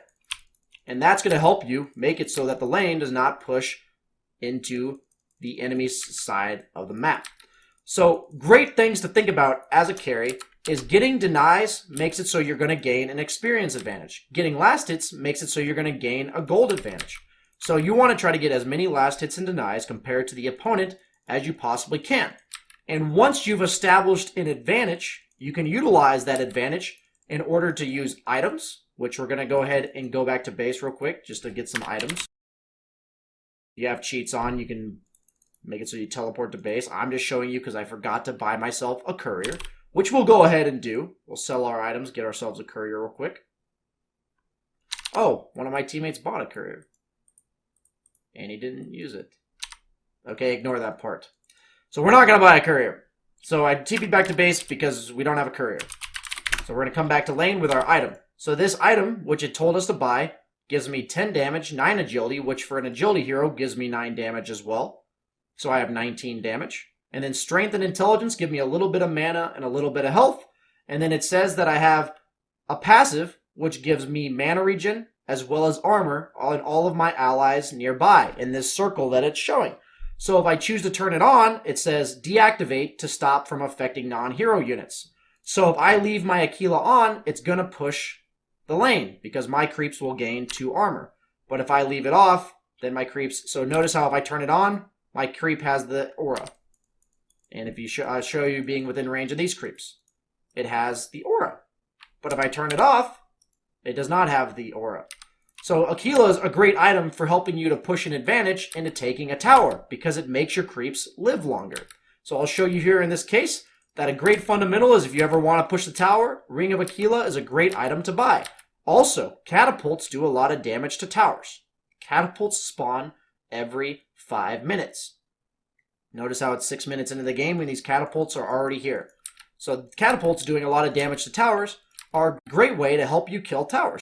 So we're going to go ahead and push this lane into the enemy tower because we have the Aquila and we have the catapult. So we turn it on. And now we can practice doing a little bit of damage to the tower. So here's how tower aggro works. It's going to attack the first unit that walks within range. If I hold Alt, I can see the tower's range. It's this red circle.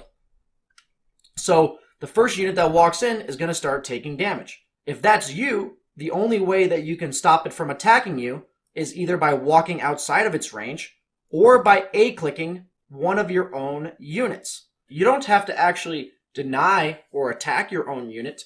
So I'm going to show you. I'm going to draw tower aggro and show you exactly what I mean. So I'm going to have the tower attack me. It's attacking me, and if I A-click my own creep, it stops attacking me. So that's a very good habit for you that you can learn to either walk outside of range of it or choose to attack your own unit. And as long as you issue that attack, it will actually just, even if you don't complete the attack, it will remove the tower aggro. So this is a great practice for trying to practice pushing towers into bots because they're not going to do much to me. These bots could be harassing me, they could be hitting me, but I'm just going to push the lane. So every hero has some semblance of abilities that helps them push creeps. Juggernaut Spin is a great ability. When I say push creeps, I mean kill them such that you push the lane into their tower. Juggernaut Spin is a great ability to do so. Sven has Cleave. Drow just does a lot of right-click damage, same with Clinks. And Luna has Glaives, which bounce from creep to creep. So these guides will help guide you in terms of which ability to level, as well as what items to buy in order to help you do this. So another important aspect of playing carry is make sure every game, a crucial item that you must have is boots. In almost every game, you want to upgrade your boots. So if we click on brown boots, which we talked about in an earlier video, you can simply select from the upgraded boots. So we're going to go ahead and give ourselves some gold so we have upgraded boots. Treads or phase are perfectly fine on Jug. And so notice if we look at the side shop and we look at what is into treads, we can see that in the side shop we can buy the Belt of Strength and we can also buy the Glove of Haste. But if we want to get our phase boots, we need these Blades of Attack, which are not in the side shop. So the only way we can get these items is by having a courier deliver them to us or by going to base ourselves. And we want to avoid going to base at all times if possible, because if we go to base and we don't have to, we're simply wasting time that we could be doing getting gold and experience. So we're going to go ahead and buy ourselves some treads just so we don't have to go to base. Treads give us attack speed and 10 agility, which is really nice. And treads are an item that we can switch which stat they give us. We can have strength, int, or agility. So now this attack speed allows us to help do a little bit more damage to the opponent. You can see how much damage you're really doing. They're going to run away from me. I can look to use spin in order to be aggressive. Like I can run at them as I'm spinning. Notice how my spin is doing a lot of damage. So really getting a feel for how much damage all of your spells do is something that's a really good thing to feel out in these games. Notice how every level I level up, it does more and more damage. So one thing that happens is as you're gathering this right-click damage from your Aquila as well as your treads, you'll be able to not only farm the lane, but you'll also become strong enough to go jungle. So after I push the lane in and I farm the creeps, I can go hit these jungle creeps that are right next to the lane. Maybe even utilize my spin or any other farming tool these other heroes have in order to kill these faster. And also, in each one of these bounty rune spots we mentioned, every 2 minutes they will spawn.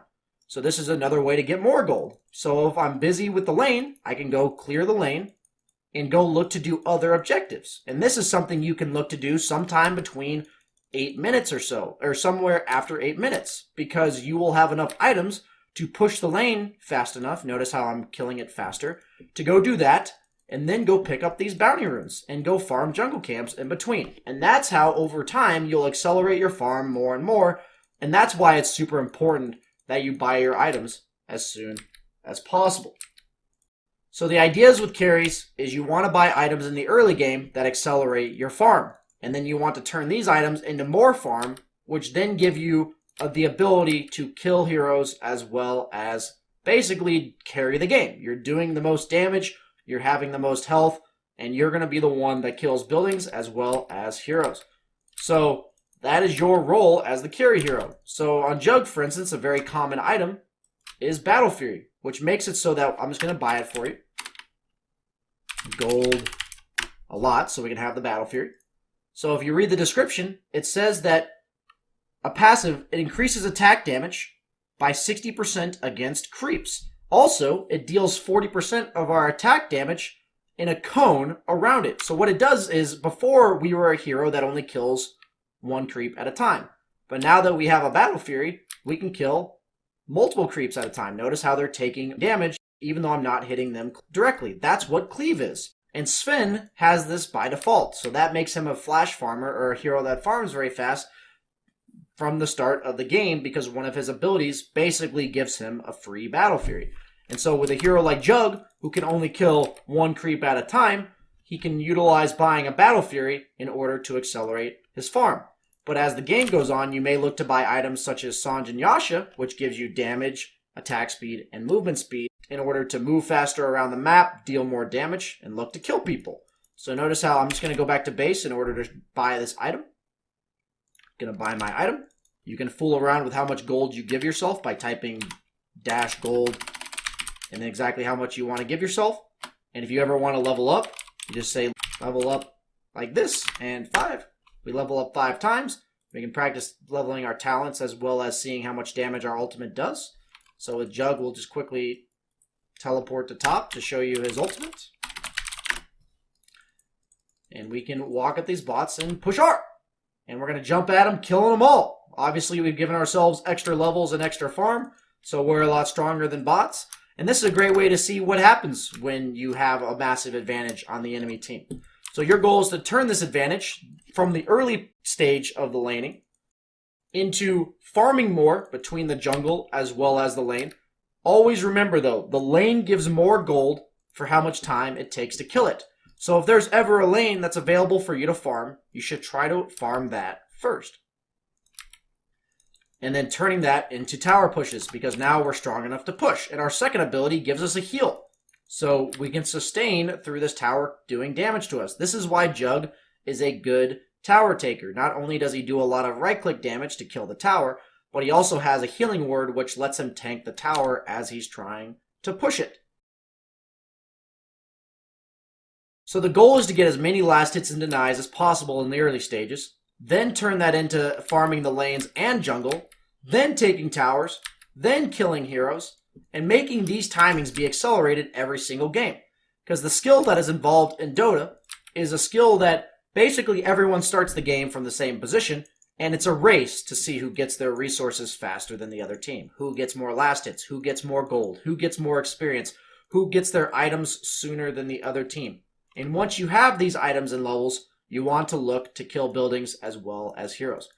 And so practicing the laning stage is a great way to get into Dota, because every game the laning stage starts the same way, and it's really important that you understand the laning stage as much or more than any other stage, because it establishes a lead for yourself that you can turn into team fighting and itemization past it.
Now we move on to our activity for your first game as a mid laner. So we're going to do the same thing that we did for the first video in our example. We're going to load up creating a lobby and create all the bots on easy mode again, where they are on passive, fill empty slots with bots in case you did not watch the other video, and we will start the game. So the mid lane is considered the traditional skill matchup. It's usually a 1v1 that at some point a lot of the supports will attempt to kill the enemy opponent mid laner once one mid laner is strong enough to kill the other. So some classic mid laners, and one of my favorites is Queen of Pain that you can practice with, and others are Viper, Zeus, and Sniper. Some easier heroes for you to start off with, each hero having something about them that makes them easy, whether that be the fact that they don't have many buttons that they have to press, or the fact that they are able to escape easily. So in Queen of Pain's case, she's a hero that has a nice laning ability in terms of harassing, which is Shadow Strike, and then she has a blink, which allows her to escape from the enemy trying to kill her.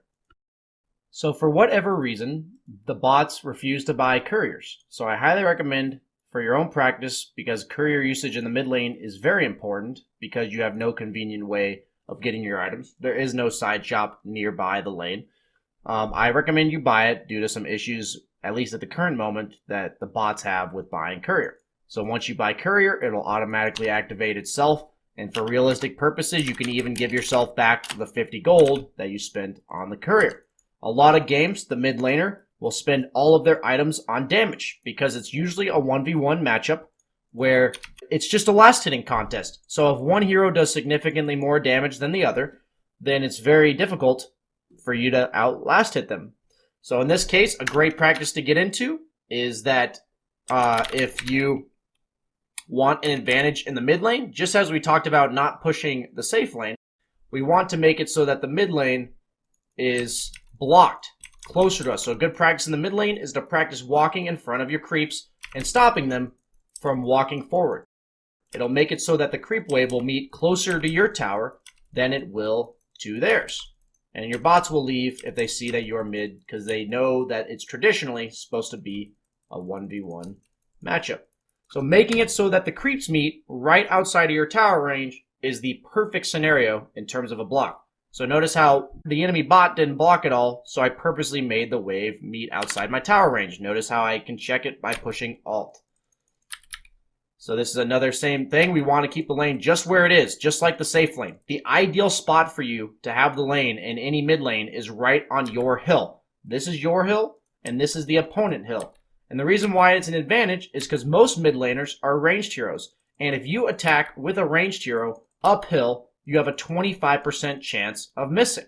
So if you ever miss, or if you ever have where you're trying to trade with the other guy, say I'm trying to right click him, now if I ever try to right click, first off, I can't see him uphill.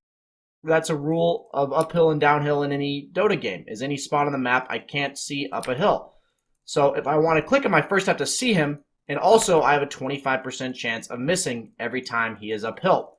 So anytime you are between last hits, it's really good to try to practice. And what I mean by between last hits is you're currently not last hitting, to try to A-click and get an idea of how far away you can attack from. Every hero has different damage and different range. And as we mentioned, most heroes and all the examples we gave are ranged heroes.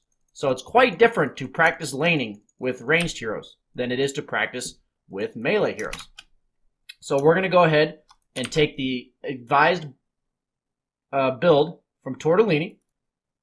It's going to tell us to level dagger first, then blink, then dagger. So this is her laning ability. Once I use it, it's good to practice using laning abilities on enemy heroes. It'll make it so they're taking damage. You can read the ability and see that it slows them as well as deals damage. So by slowing them, I can attack them easier because they're slower when running away.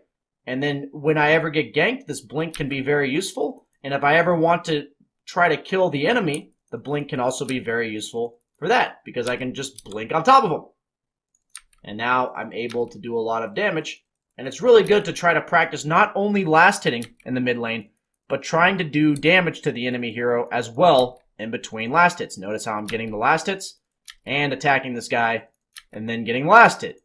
And that's something you get really good habit of in the mid lane because that's what it takes to be a really high skill mid laner. So at the beginning level, just know that that's something you can work on.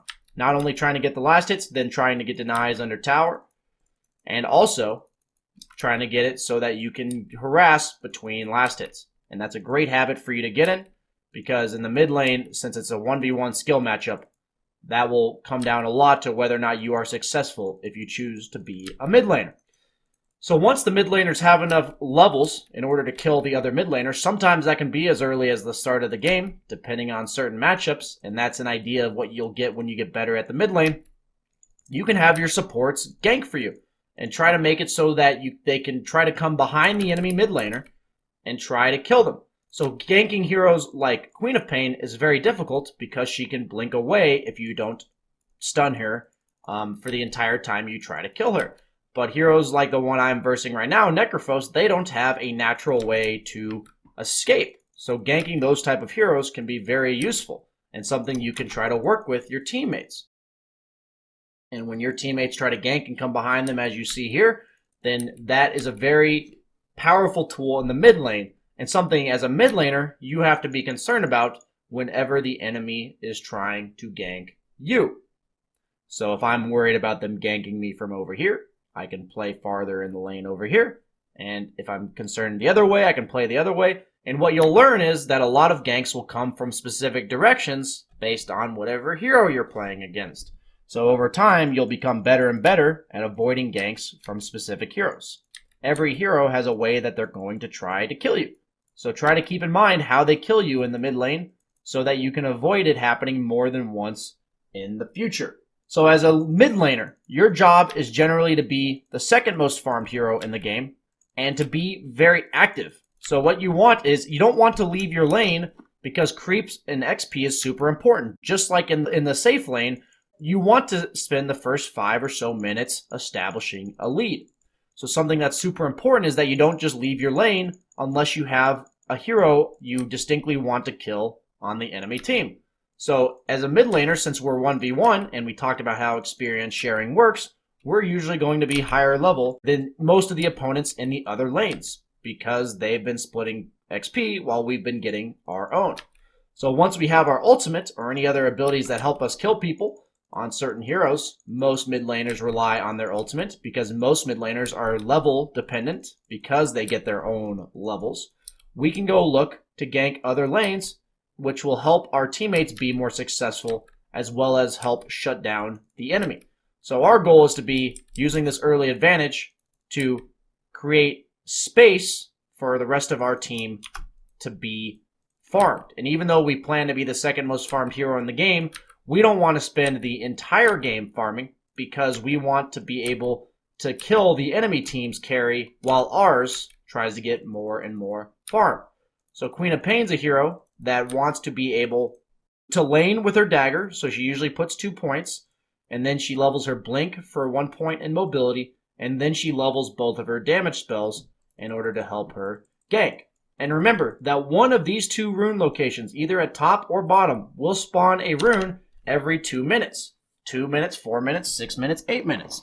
And so some of these runes, such as invisibility or haste, which makes you run at full speed, or double damage, which makes you do more damage, can help you kill people. This is an illusion rune, so it won't really help me all that much, but if this was a double damage, sometimes ganks that you want to do on the other parts of the map can be much better if you have a rune that makes you more powerful.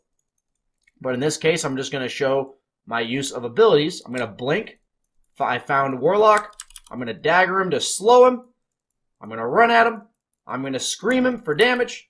I'm going to hit him a bunch because he's slowed down by my dagger. And then I'm going to use my ultimate to finish him off. And that's an example of utilizing a mid laner in order to gank.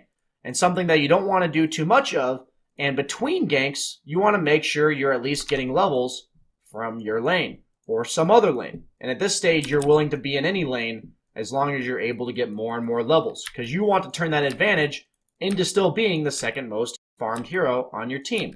Sometimes you'll even be the most farmed hero, depending on how many ganks you do successfully, as well as how much farm you can get in between them. Most importantly, to know that if you have a rough start in the game where you are behind in your mid lane, know that you do not have to gank. Ganking is simply something you can do in order to extend an advantage, or if you're scared of not knowing what else to do in your lane, of trying to make a comeback because you're having a really rough time.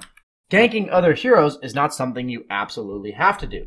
And if you're ahead in lane, just like in the safe lane, you can look to try to push the enemy tower with that advantage. Taking towers and getting kills is the best way to make use of an early advantage, especially in the mid lane. And really getting used to attacking uphill where you'll miss 25% of the time. So 1 out of 4 times uphill, you will miss. So like we said in the laning stage, that'll mean that you'll miss some CS that you try to attack uphill, as well as missing heroes that you are trying to kill or simply harass. And that's a great skill to get used to in the mid lane, is making use of that high ground, low ground mechanic.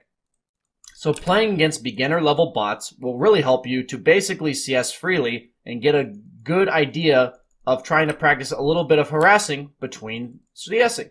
And the goal is that over time you become better and better as you play against higher difficulty of bots that enable you to grow your skills as a CSer, because they'll start to try to deny you.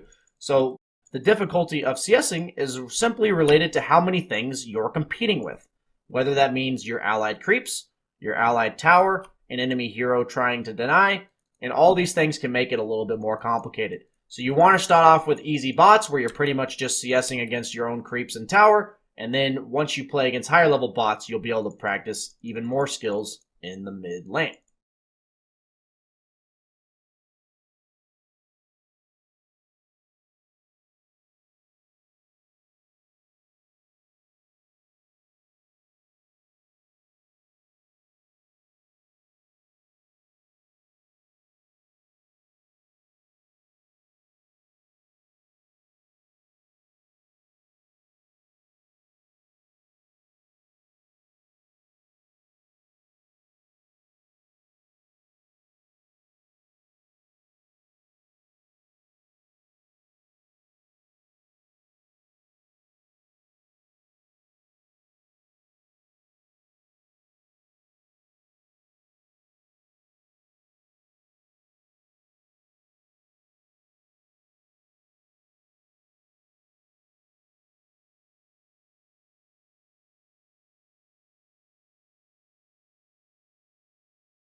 For our next activity, we're going to be talking about your first game as an offlaner. So as we've talked about playing a game as an offlaner, your job will generally be to be the third most farmed hero on your team. And because we can't have every hero farming, at least in an ideal world, we need to have a hero that helps more so try to stop the enemy from farming while also making their allies stronger. So generally, the role of offlaners is to be team fighting, initiating heroes, which help enable their other heroes to be more successful. These heroes usually rely on more farm than supports, but they don't need as much farm as your carry or mid laners. So we're going to go ahead and go into another bot lobby. We're going to increase the difficulty for ourselves. You guys can leave it at whatever difficulty you want. And we're going to go into the off lane with one of our favorite examples, Tidehunter.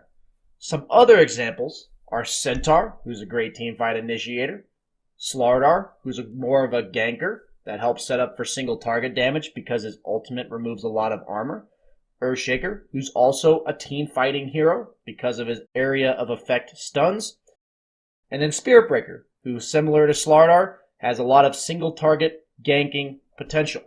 So knowing that each hero has their own strengths in the offlane, you're going to be the hero that looks to roam around ganking heroes or setting up team fights.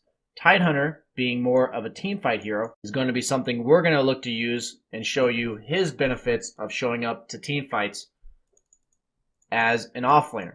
So generally, in the offlane, the reason why it's called the offlane instead of the safe lane is because when the lane is here, just like the lane is here on your own side, there's a lot more paths that they can come behind you at if they're trying to gank you, which puts you, on average, at more risk.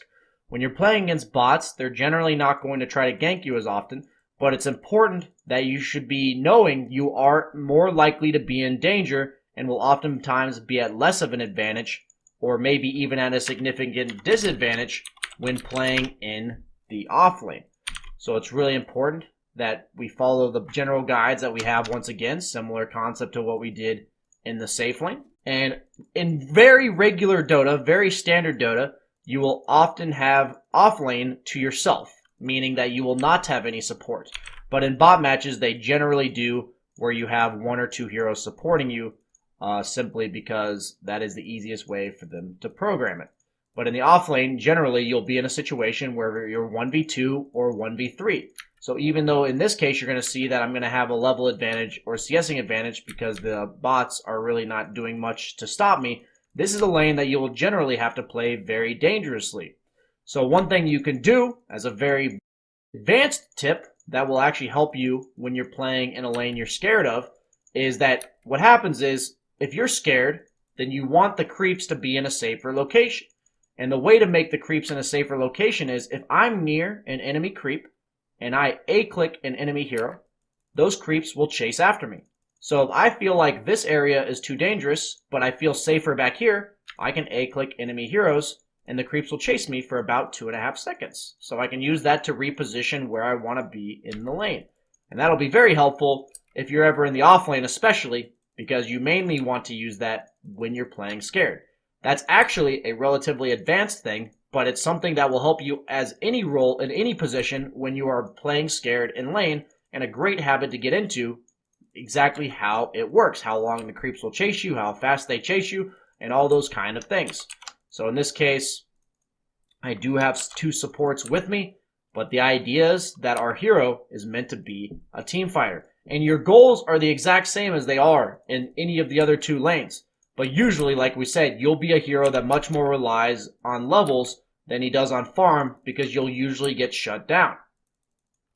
At least you'll get less farm than you will in the safe lane or the mid lane. You'll also get less XP if your bots are taking it from you. But on average, in a regular game, the goal is, in the laning setup, very traditionally, would be to have 3 heroes in your safe lane, 1 hero in the mid lane, and 1 hero in the off lane.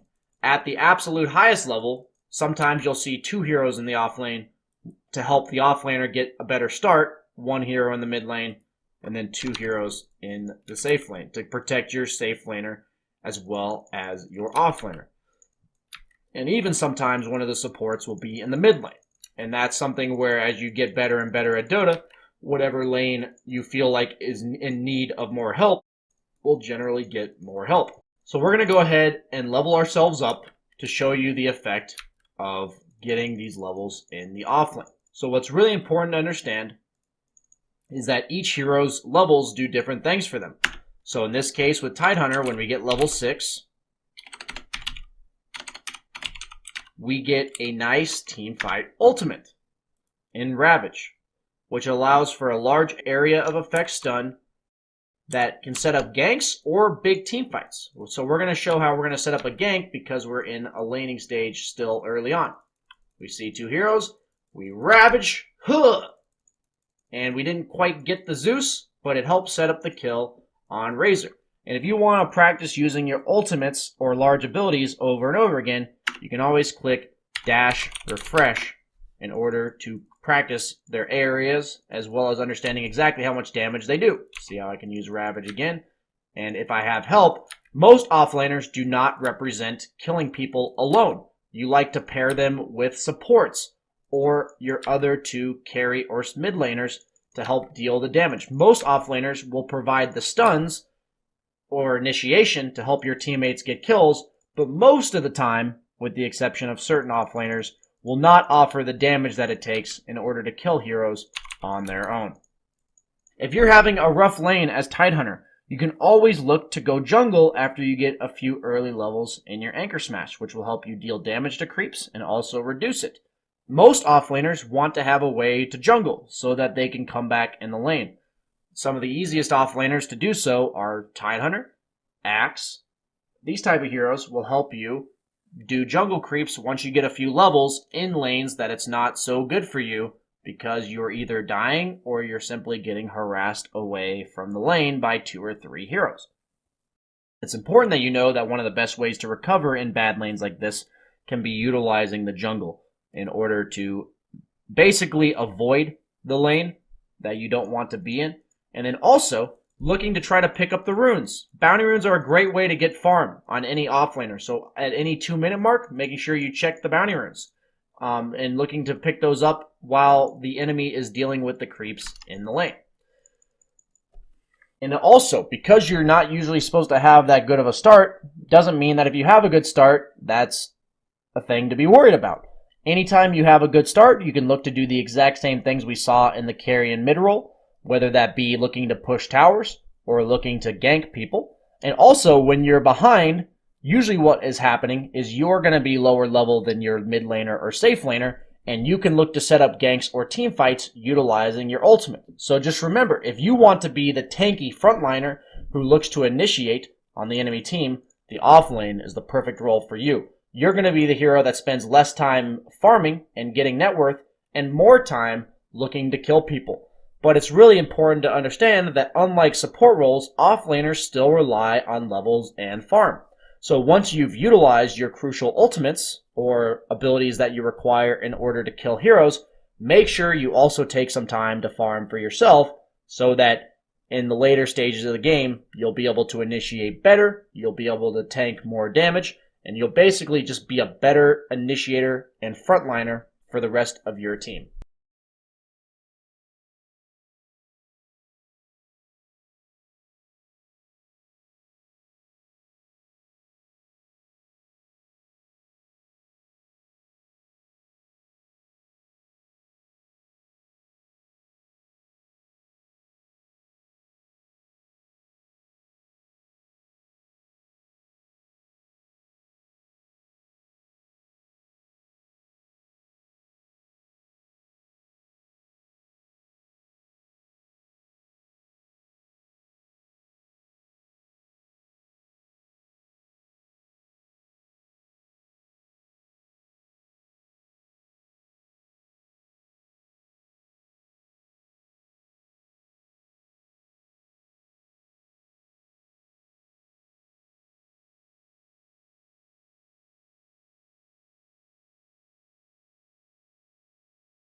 In this last section of the practice course, we're going to be doing your first game as a support.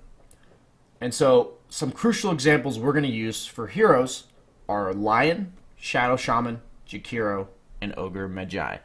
And Ogre Magi is my favorite hero to practice out of all these for you beginners because he's very tanky as well as he's very simple in terms of what his job in the laning stage is to do. And so it's really important that you understand that your job as a support is to help your other 3 heroes that we talked about in the off lane, carry, and mid lane basically get the farm and levels that they need. So whatever problems they may have, it is your goal to help them. So we're going to go ahead and load a bot match and show exactly what we would look to do as a support and certain things you can use as options to help your carries or your core heroes get more farm. So create a lobby. We're going to be on Radiant, and we're going to start the game against medium bots. So make sure that you load up that guide from Tortellini or any other player you may have heard of as you're entering into the game in order to make sure you have the right items. In supports, it's very important that there's a 5 position, the hero that relies less on farm, and there's the 4 position. And that's up to you between the 2 support players to decide which one of you is which. And certain heroes will do one role better than the other. But as a beginner in support, really just say, we have 2 supports, one of us is going to buy all the support items while the other one doesn't have to. Ogre Magi is a great hero for either the hero that buys the items or doesn't. And we want to make sure between the 2 supports that we have a courier, we have 2 wards, and we also maybe have some regen on our hero to make sure we can use our spells without being forced to go back to base or running out of mana. So support items generally look like wards, a courier that we already bought, and then regen items because it'll help us use our abilities as well as regain health after we trade with the heroes in the lane. You can go for denies, but you're not going to be getting any last hits. And so the reason why you go for denies is to help your teammate deny XP to the opponent offlane. So some great things you can do is whatever lane you're helping support, you can simply place a ward, which will help your teammate as well as yourself see any potential gank threats as well as what enemy heroes may be doing. So some great wards in the safe lane are to place them in the middle of the lane so you can see anything that would be coming from the enemy team. And this applies on Radiant on that side as well as Dire over here. So as a support, Ogre Magi has a very distinct purpose. He's very tanky. He has a lot of armor. You see here 8. Most heroes only start with a couple, like 2 or 3 armor. So Ogre Magi has a lot of armor, and then he has a lot of HP regen. See that I have 6.5 HP regen. Most heroes only have around 1 or 2. So I have a lot of tankiness, I have a lot of regen, and I have a slow that allows me to run at people and hit them. So my job as a support is to do my best to draw the attention of the 2 enemy laners without taking farm from my core. So I'm going to run at this guy. So if I'm hitting this guy, I think to myself, my DK is not going to get hit by this guy while I'm doing it. Notice how I'm trying to bully this guy away. And so this is something that's usually your job as a support and something you should try to get in the habit of. You can help us notice how they're bullying our safe laner. We're trying to get them away from him. We have to stop this as best we can. And Ogre Magi is one of the best heroes for doing this exact thing and is great for practicing harassing. Every hero has different skills in terms of the laning stage, and it's really important that you try to use those skills in order to protect your carry. And we can even look to deny creeps against the enemy, as you see here. Deny. Just help our core. We're not trying to take anything from them. We're simply trying to help them get the lead as best we can. So something you can do when the lane is pushing out like it is now, or when you simply want to look to deny XP to the enemy heroes, is you can look to pull your small camp into the wave. So it's going to be pulled properly around 2:13, 2:14, or 30 seconds later, because every creep wave spawns at 30 seconds. So in the creep, we'll get to the spot where you're supposed to pull if you pull around the 14-second mark. So we're going to let these creeps attack us and stand near our allied creeps in order to pull. Something very important to do as a support in order to help you get some farm and not take any levels or farm from your carry. So you can farm this while your creeps are tanking it for you, because most supports are too weak to do it themselves. And then the most advanced level of pulling is, once you kill this camp, you can pull this camp into your wave. So you can time it such that this camp gets here when your camp is dying. And that's called chain pulling. And this is a very important thing you can do that helps deny XP, because you're killing off your own creep wave here to the opponents. And then you're also doing it without stealing any XP from your carry. And it also allows your carry to safely farm near their tower, because by denying your own creep wave, you're pulling it into your own tower.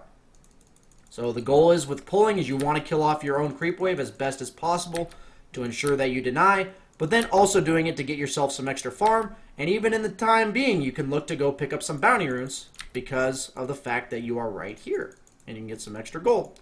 So just like the offlaner, supports don't get much last hits, so you want to try to get as many bounty runes and pulls as you possibly can. So at some point, generally a good habit to get in is at nighttime, every hero has less vision. And nighttime is on 4-minute cycles. So you usually want to help protect your mid sometime around 4 minutes and help them by placing a ward.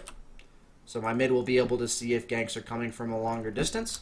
And another job for supporting is that you have a teleport scroll. So since it's your job to protect your teammates from dying, if any of your teammates are dying underneath their own towers, you can look to TB to help them. Such that, like right now, I see my Shadow Fiend getting gone on by this Bloodseeker. I TP in, and I'm going to help him out. Looks like the Bloodseeker's running away, but I want to make sure that my Shadow Fiend doesn't die. And this is a perfect example of when you should look to TP, and I can even use my regen item on my Shadow Fiend. My salve was on spacebar, so I push space and then target the Shadow Fiend. And I can look to help him out a little bit if I feel like I don't need to help my bottom lane anymore. And we can maybe gank for him, as you see here, and we just got a nice kill. So So that's what supports are meant to do. They're meant to be in any lane where they feel like they're doing the most help, and they can look to kill people, they can look to harass people, they can look to pull to make it so they're carry safe farming underneath the tower, or they can just look for denies to help shut down the XP of the opponent laners. So it's really important that as the game goes on, you understand your job as a support is to look for ganking or protecting any heroes that you think need protecting, or any heroes that you think you can kill. So a hero like Ogre is great because he has a stun, and you can look to stun people. And so if I want to look to go mid again, for instance, as the game goes on, this applies for all stages of the game, just know that in the early game, you're usually much more powerful than you are as the game goes on, because you're not getting very much farm. So we're going to look to go on Bloodseeker again, but he's going to run away. So know that a very important item on supports is boots, because of the fact that you need the movement speed in order to get in position to use your abilities. So SF's going to help me, and I'm going to hit this guy. And even if I don't kill him, I did harass him a lot. I took half of his health off by showing up, and now that I'm low health, I can look to go back to base. Just make sure you know that wards come into stock every 3 minutes as the game goes on. So make sure you're purchasing wards, and you're the hero usually responsible for purchasing the smokes, which we talked about can be very useful for ganking the enemy heroes when they have wards. And I'll show you a perfect example of what it means to smoke. So we're going to go ahead and buy ourselves some boots, one of the most core items to have on supports. We're going to buy ourselves a ward. A sentry makes it so if we are concerned that the enemy team may have a ward, we can de-ward it by placing a sentry. So my perfect example is if I go mid, I'm just going to teleport for the sake of showing this, I can place a sentry, and if they have a ward anywhere in this area, I will be able to get rid of it. Because wards are invisible to the enemy team, and sentries can be used to de-ward them. And wards provide you with golden XP as a reward, not only for clearing their vision, but also for killing the ward. So we're going to smoke into the top lane, and notice that smoke will only break, they can't see me here. They'll only be able to see me if I go within a certain range of an enemy hero, which I just did. So my smoke is what they call smoke breaking. So I can look to use this to gank, but they were already ready and my teammates weren't exactly ready to help. And it looks like they're going to get away in this specific example, but you can always look to help your teammates gank, and getting a good idea of how to play support is understanding when these type of ganks are going to work. And we end up getting a nice kill on Necrophos.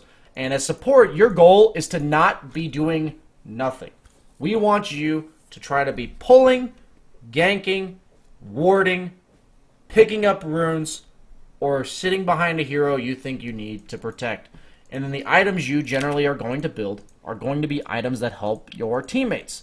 Whether that be Force Staff to help them be relocated to a safer spot, Glimmer Cape, which helps somebody be more immune to magic damage, or items like Yule Scepter or Greaves, which help heal your team or disable one of the enemy teammates or set up ganks. And part of playing a support is really trying to understand how you can best help your cores. So it's great, in my opinion, to balance between playing the 3 core roles and support, because the best way to learn how to support is because you need to know how the heroes you're playing with can best be helped. And the best way to know how core heroes can be helped is by playing them yourself.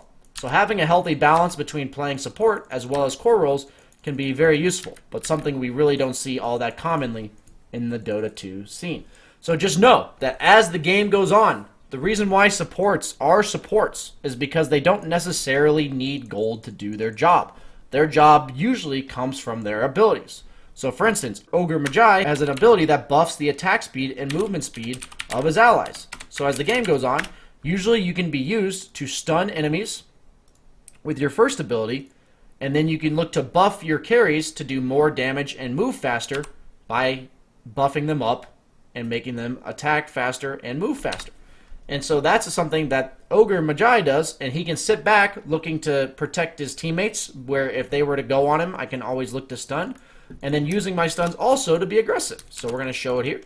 I over-leveled myself for the sake of showing you how effective it can be. We're going to go on this guy and stun him.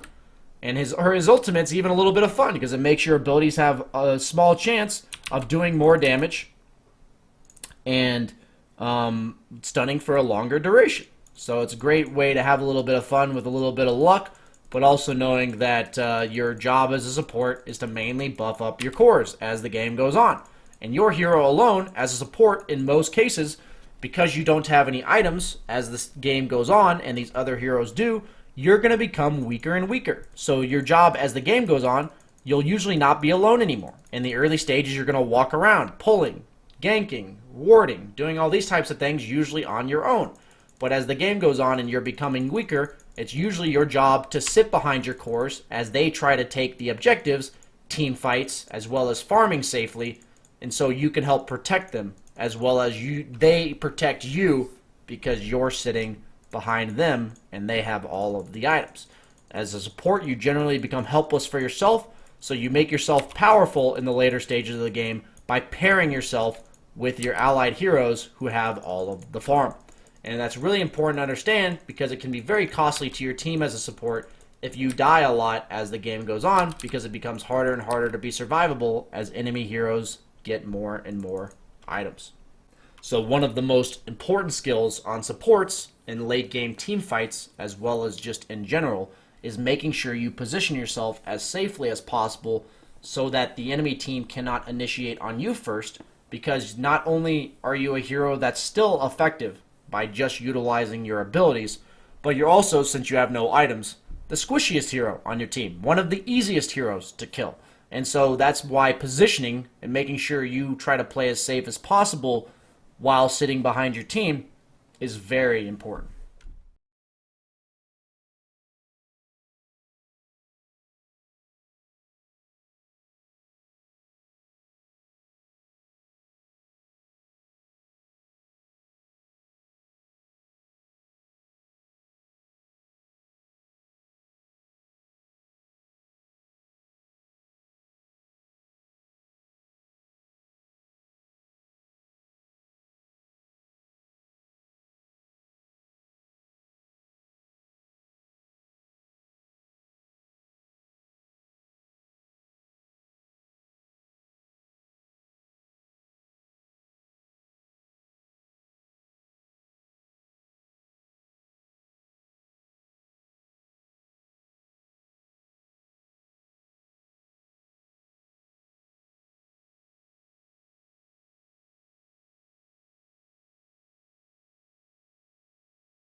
After a long but fun introductory course, we arrive at our conclusion. And in this conclusion, we want to rehash and make sure you leave this course knowing what you plan to do in order to get better and enjoy your time playing this beautiful game we call Dota 2. So some of the key factors we want you to focus on are your mechanical skills. A lot of the things that we hash through in each individual section, as well as the activities for carries, offlaners, mid laners, and supports. These mechanical skills can include, but aren't limited to, your last hitting, your tower pushing, your warding as a support, your ganking as a mid laner or an offlaner, or your jungling farm speeds as a carry, as well as your itemizations and your skill builds, and understanding what these skill builds and items do for you.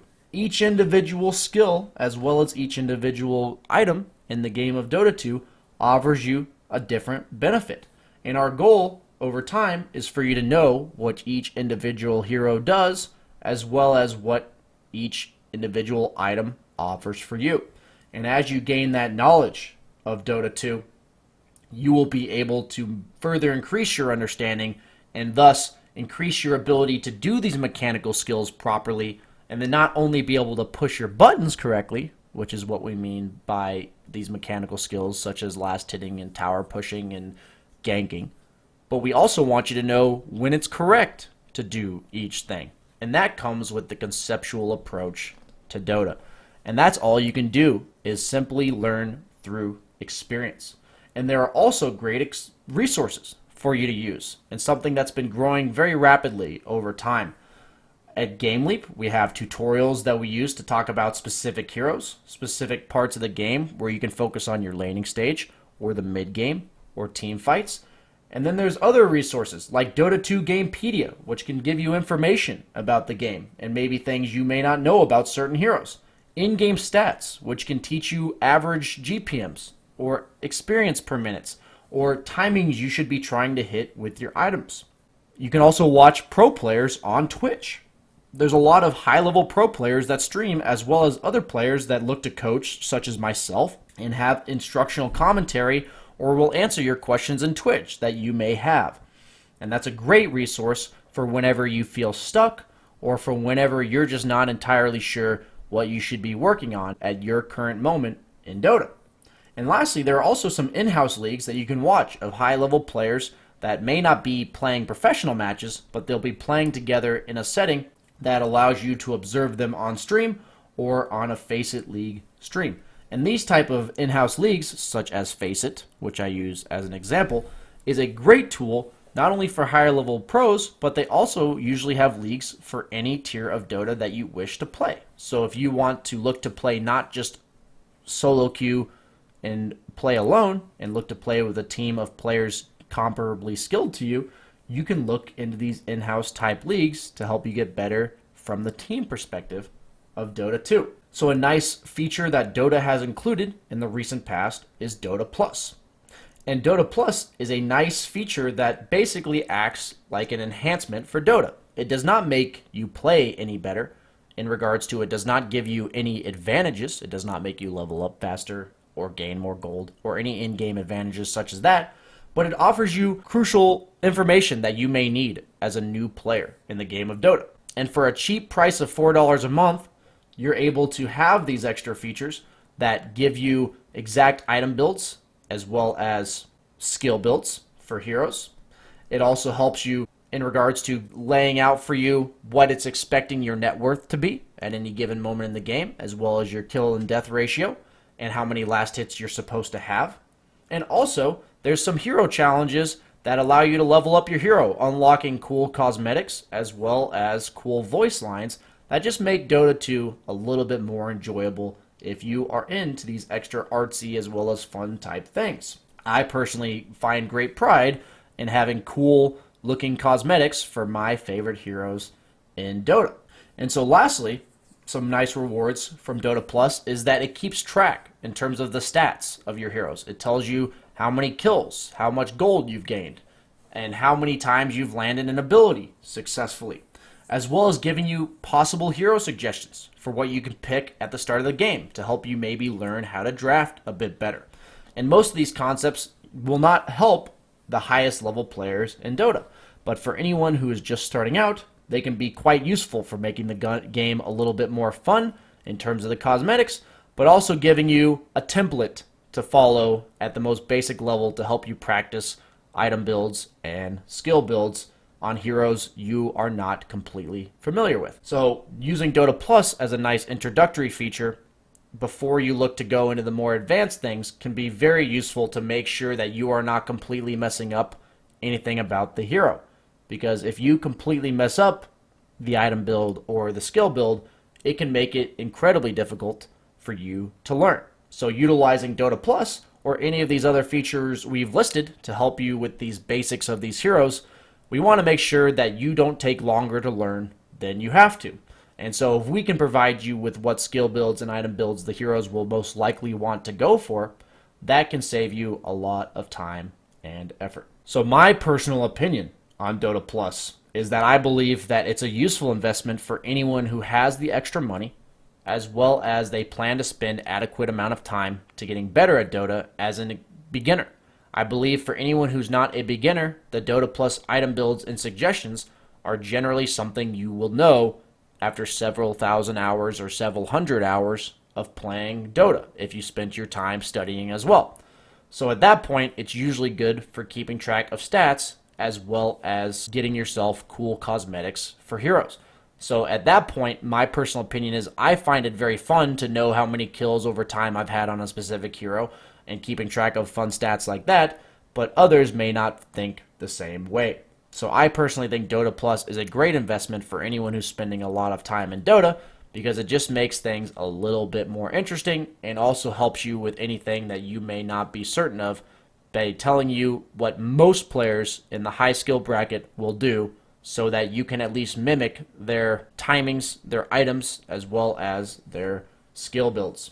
With the conclusion of this introductory course, I'd like to thank you for spending the time with me to get into Dota, and I wish you nothing but the most enjoying and frustrating experience that Dota has to offer. And if you want to choose to learn more about each individual role, we will be having follow-up courses which will be done to have more in-depth content about Dota once you feel like you have surpassed the beginner level material. Thank you once again, and I'll see you guys on the battlefield.